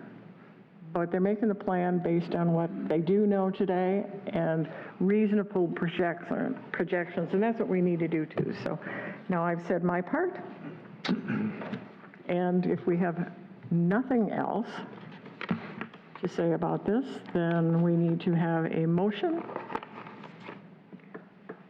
One more point of clarification. Yes. Leave it to me, I know.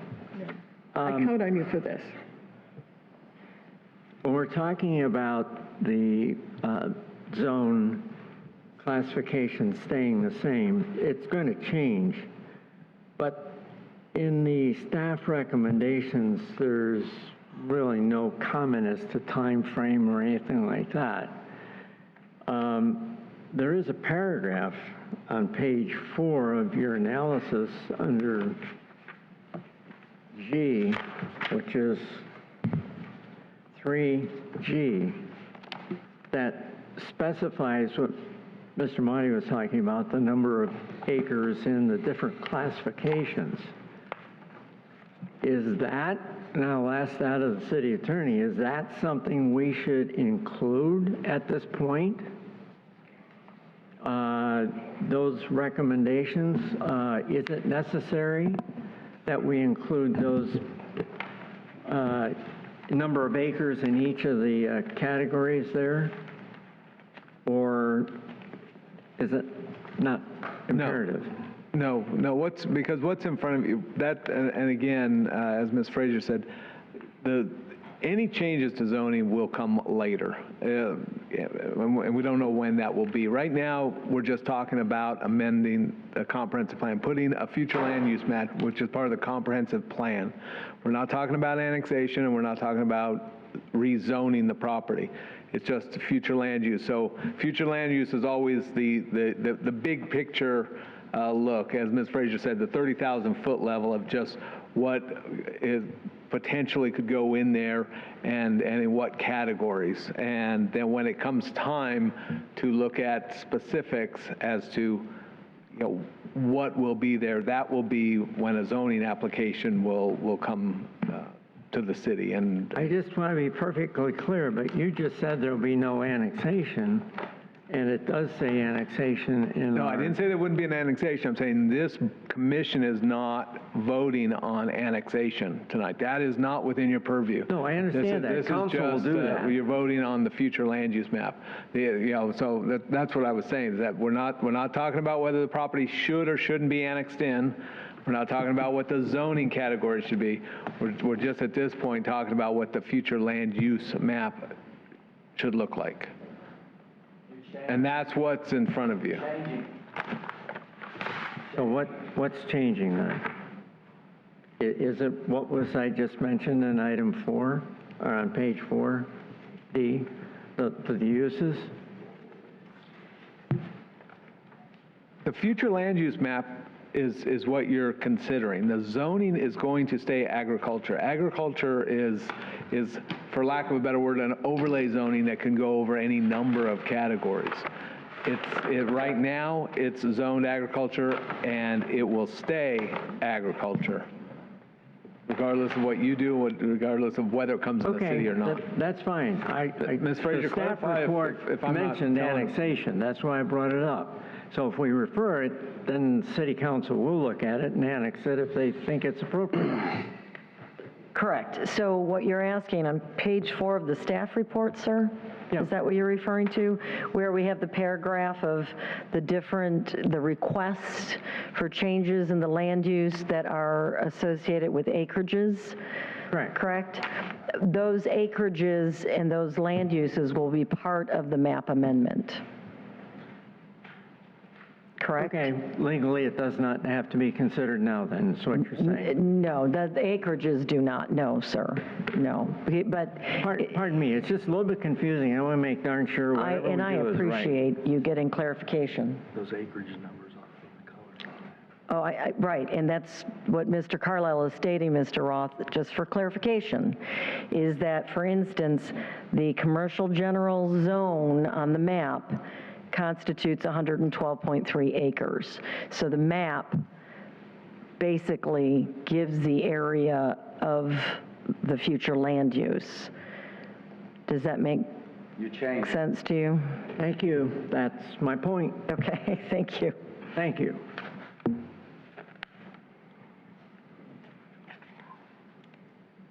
Nothing else from anyone? A motion?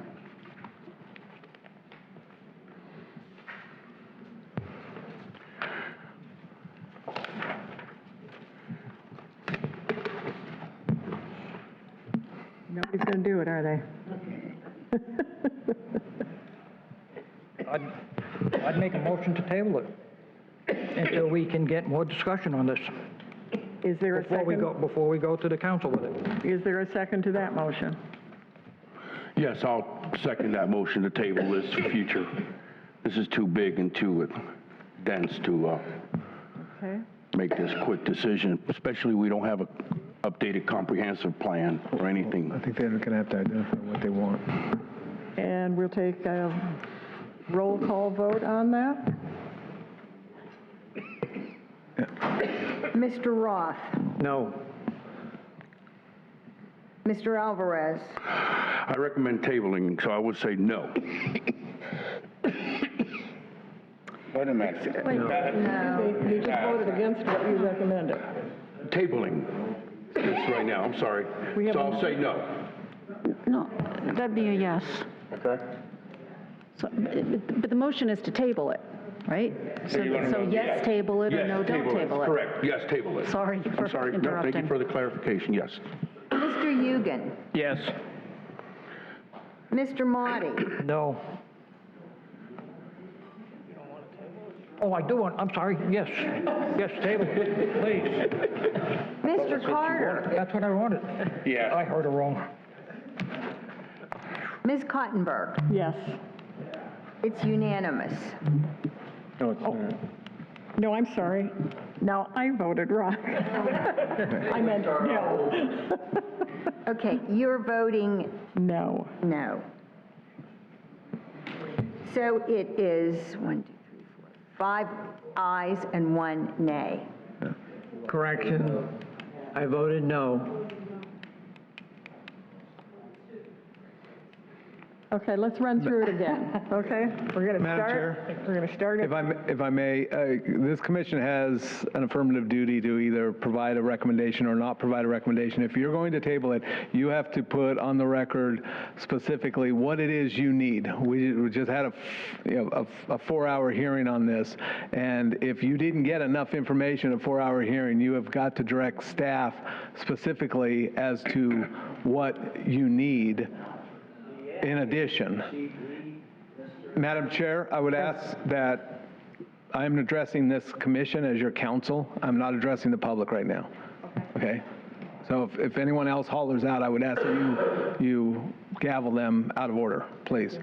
Okay? This is what the law says. You cannot just leave something in limbo.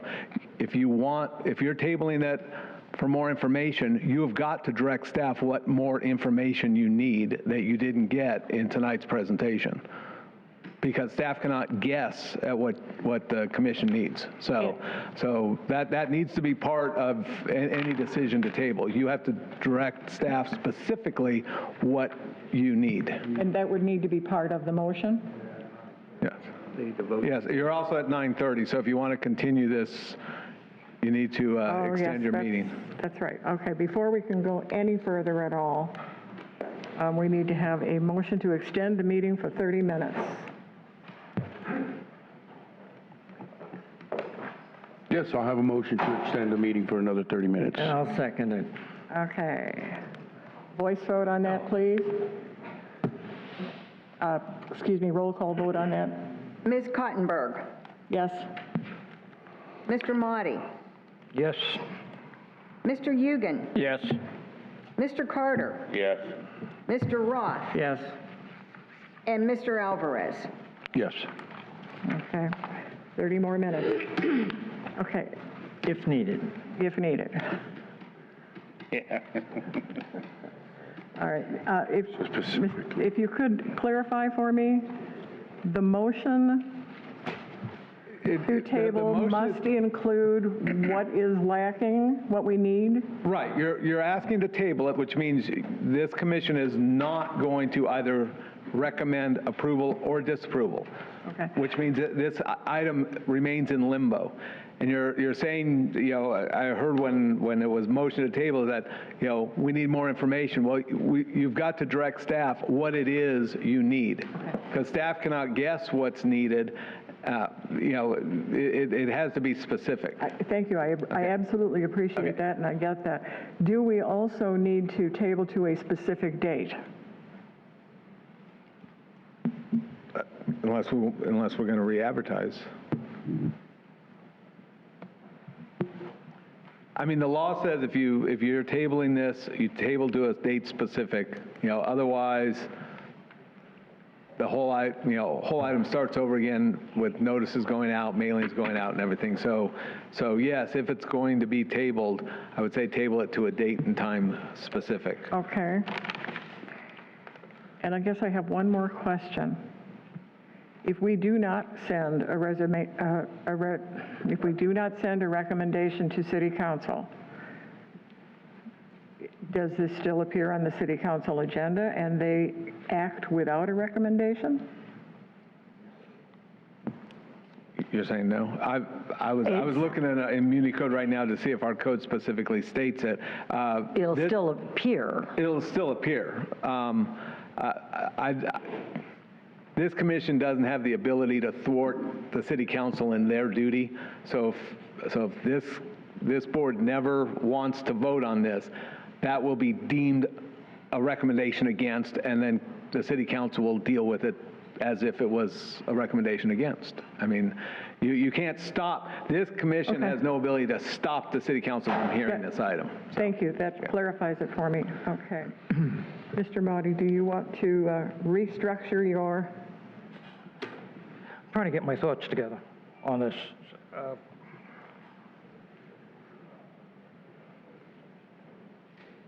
I would recommend that we vote on it. We need to have a motion, not a recommendation. Make a motion that staff reviews the items presented by the two gentlemen from the county and the attorney. I don't have those notes in front of me right now. You should have them. And from there, we'll make a decision with a recommendation to the council.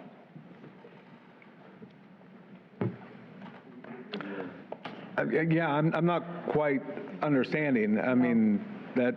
We had 4 hours worth of testimony. We had a lot of things. We heard from the county administrator saying that they were under no obligation under the interlocal agreement to provide sewer and water.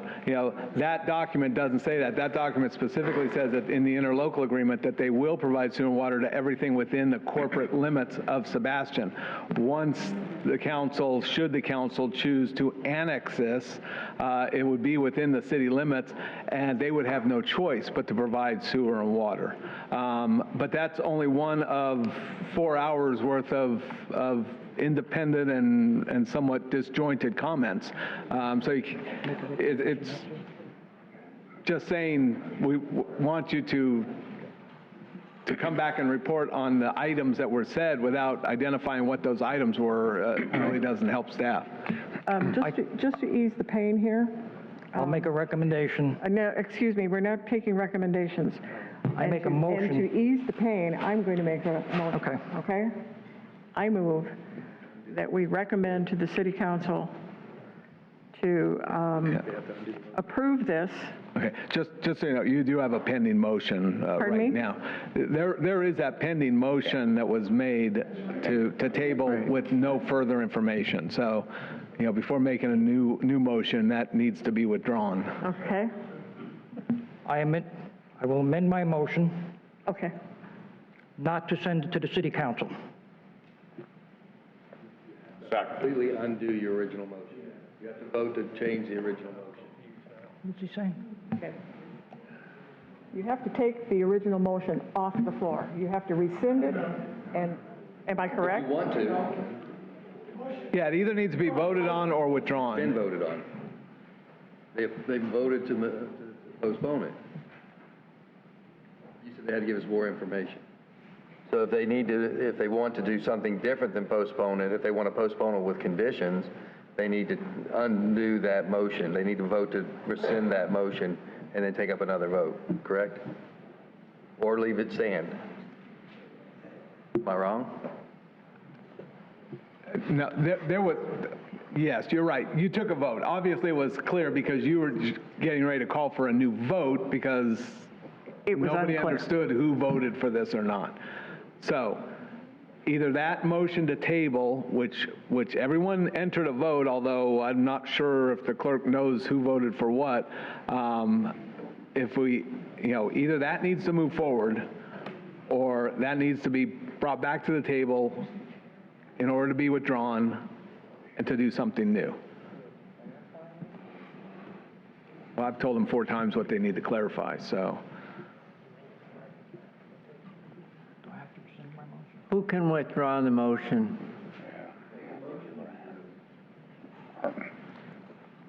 So currently, if you have an action on the floor that was voted on 3-2, somebody needs to make a motion to withdraw that vote. You'll need a second, and you'll need to take a roll call vote on that to withdraw the previous vote. It cannot be the person that... Or could we amend that motion that's still out there? You have a voted on action. It wasn't under discussion. The motions have been made and it's been voted on. So to amend it, you have to bring it back up. And it has to be this prevailing party, one of the 3. We already have a motion on the floor and it's already been voted on, what are we debating? You haven't given us direction on what we need to do. If you want to leave it stand the way it is, that's fine, but the staff doesn't have any direction on what to bring back to you. Amend the motion. I'd like to amend my motion. No, first we need to withdraw. I'll withdraw my motion, but I make another motion. Let's deal with one at a time, please. We have to vote on You want to vote, you want to make a motion to withdraw the previous vote. You'll need a second from the prevailing party. I'll second that one. Now you need to take a roll call vote on that to remove To the the withdrawal. original motion to table. Sorry, Mr. Attorney. Mr. Roth, Yes. Mr. Alvarez. Yes. Mr. Eugen, Yes. Mr. Motti, Yes. Mr. Carter, Yes. and Ms. Cottenberg. Yes. Okay. Unanimous. So now you're free to make any motions that you feel that you need to do and move forward. And if it's still tabled with directions, that's fine. I make a motion not to forward this to the city council. Second. Just clarification, that is not within your authority. You cannot decide not to send it to city council. It has to go to city council. It either goes with a recommendation for approval or a recommendation for denial. If it's a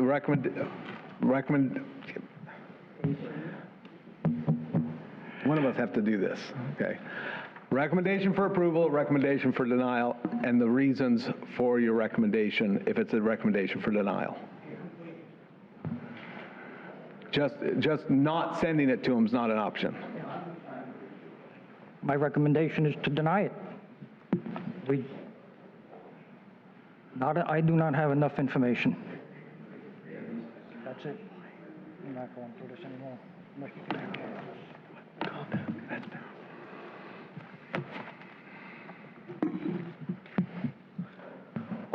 There was no second on that, correct? Yeah, there isn't we can't do that. We can't do that. You have to be specific. Okay, no second? Okay, that motion dies for a lack of a second. I will make a motion. Okay. I move that we send this to City Council with a recommendation to move forward with this, including the recommendations of staff.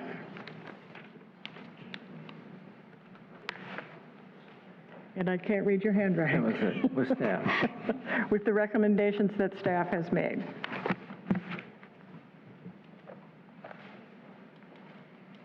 I'll second. Okay. Roll call vote, please. Ms. Cottenberg. Yes. Mr. Carter. No. Mr. Motti. No. Mr. Eugen, Yes. Mr. Alvarez, No. Mr. Roth. Yes. So we have 3 and 3. Okay, we have a tie vote. Pardon me?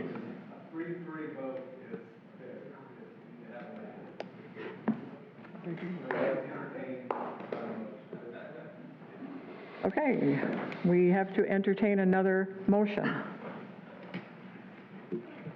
I'm going to make a point here. Please don't participate. We've been given the information, and we need to do our job, which means either approve and send to City Council and trust our elected leaders to make a good decision, realizing that when it goes through, we will then have the opportunity to look at the planned unit development and how that goes forward, which will control the face of that whole project. With that, I will make a motion now to approve the Graves Brothers project on County Road 510 with the staff recommendations on page 11 of the report, items A through J.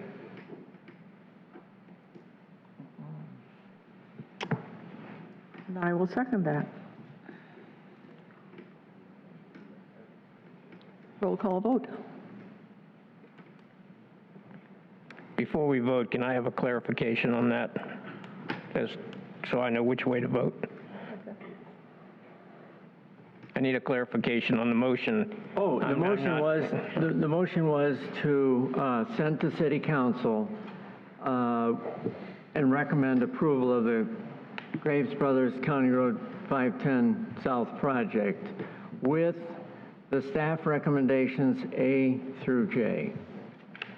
Okay, thanks. Ready? Mr. Eugen, Yes. Mr. Alvarez, No. Mr. Roth, Yes. Ms. Cottenberg, Yes. Mr. Carter, No. Mr. Motti. No. Well, it's 3 to 3.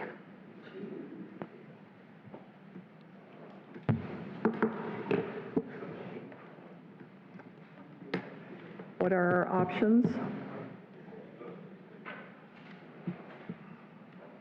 Adjourn.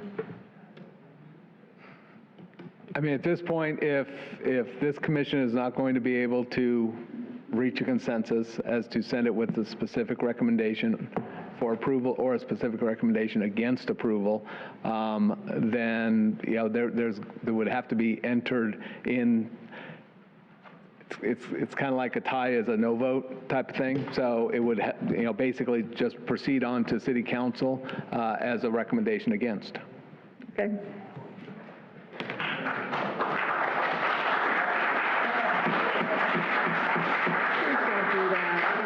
That's very disrespectful of us.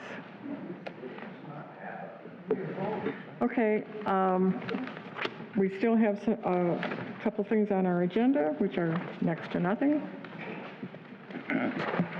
We have no unfinished business. Is there any public input on anything that wasn't on the agenda? The meeting is still in session. Please be quiet.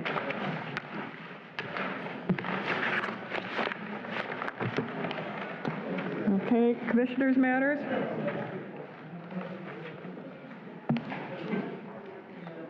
City attorney matters? I have nothing, ma'am.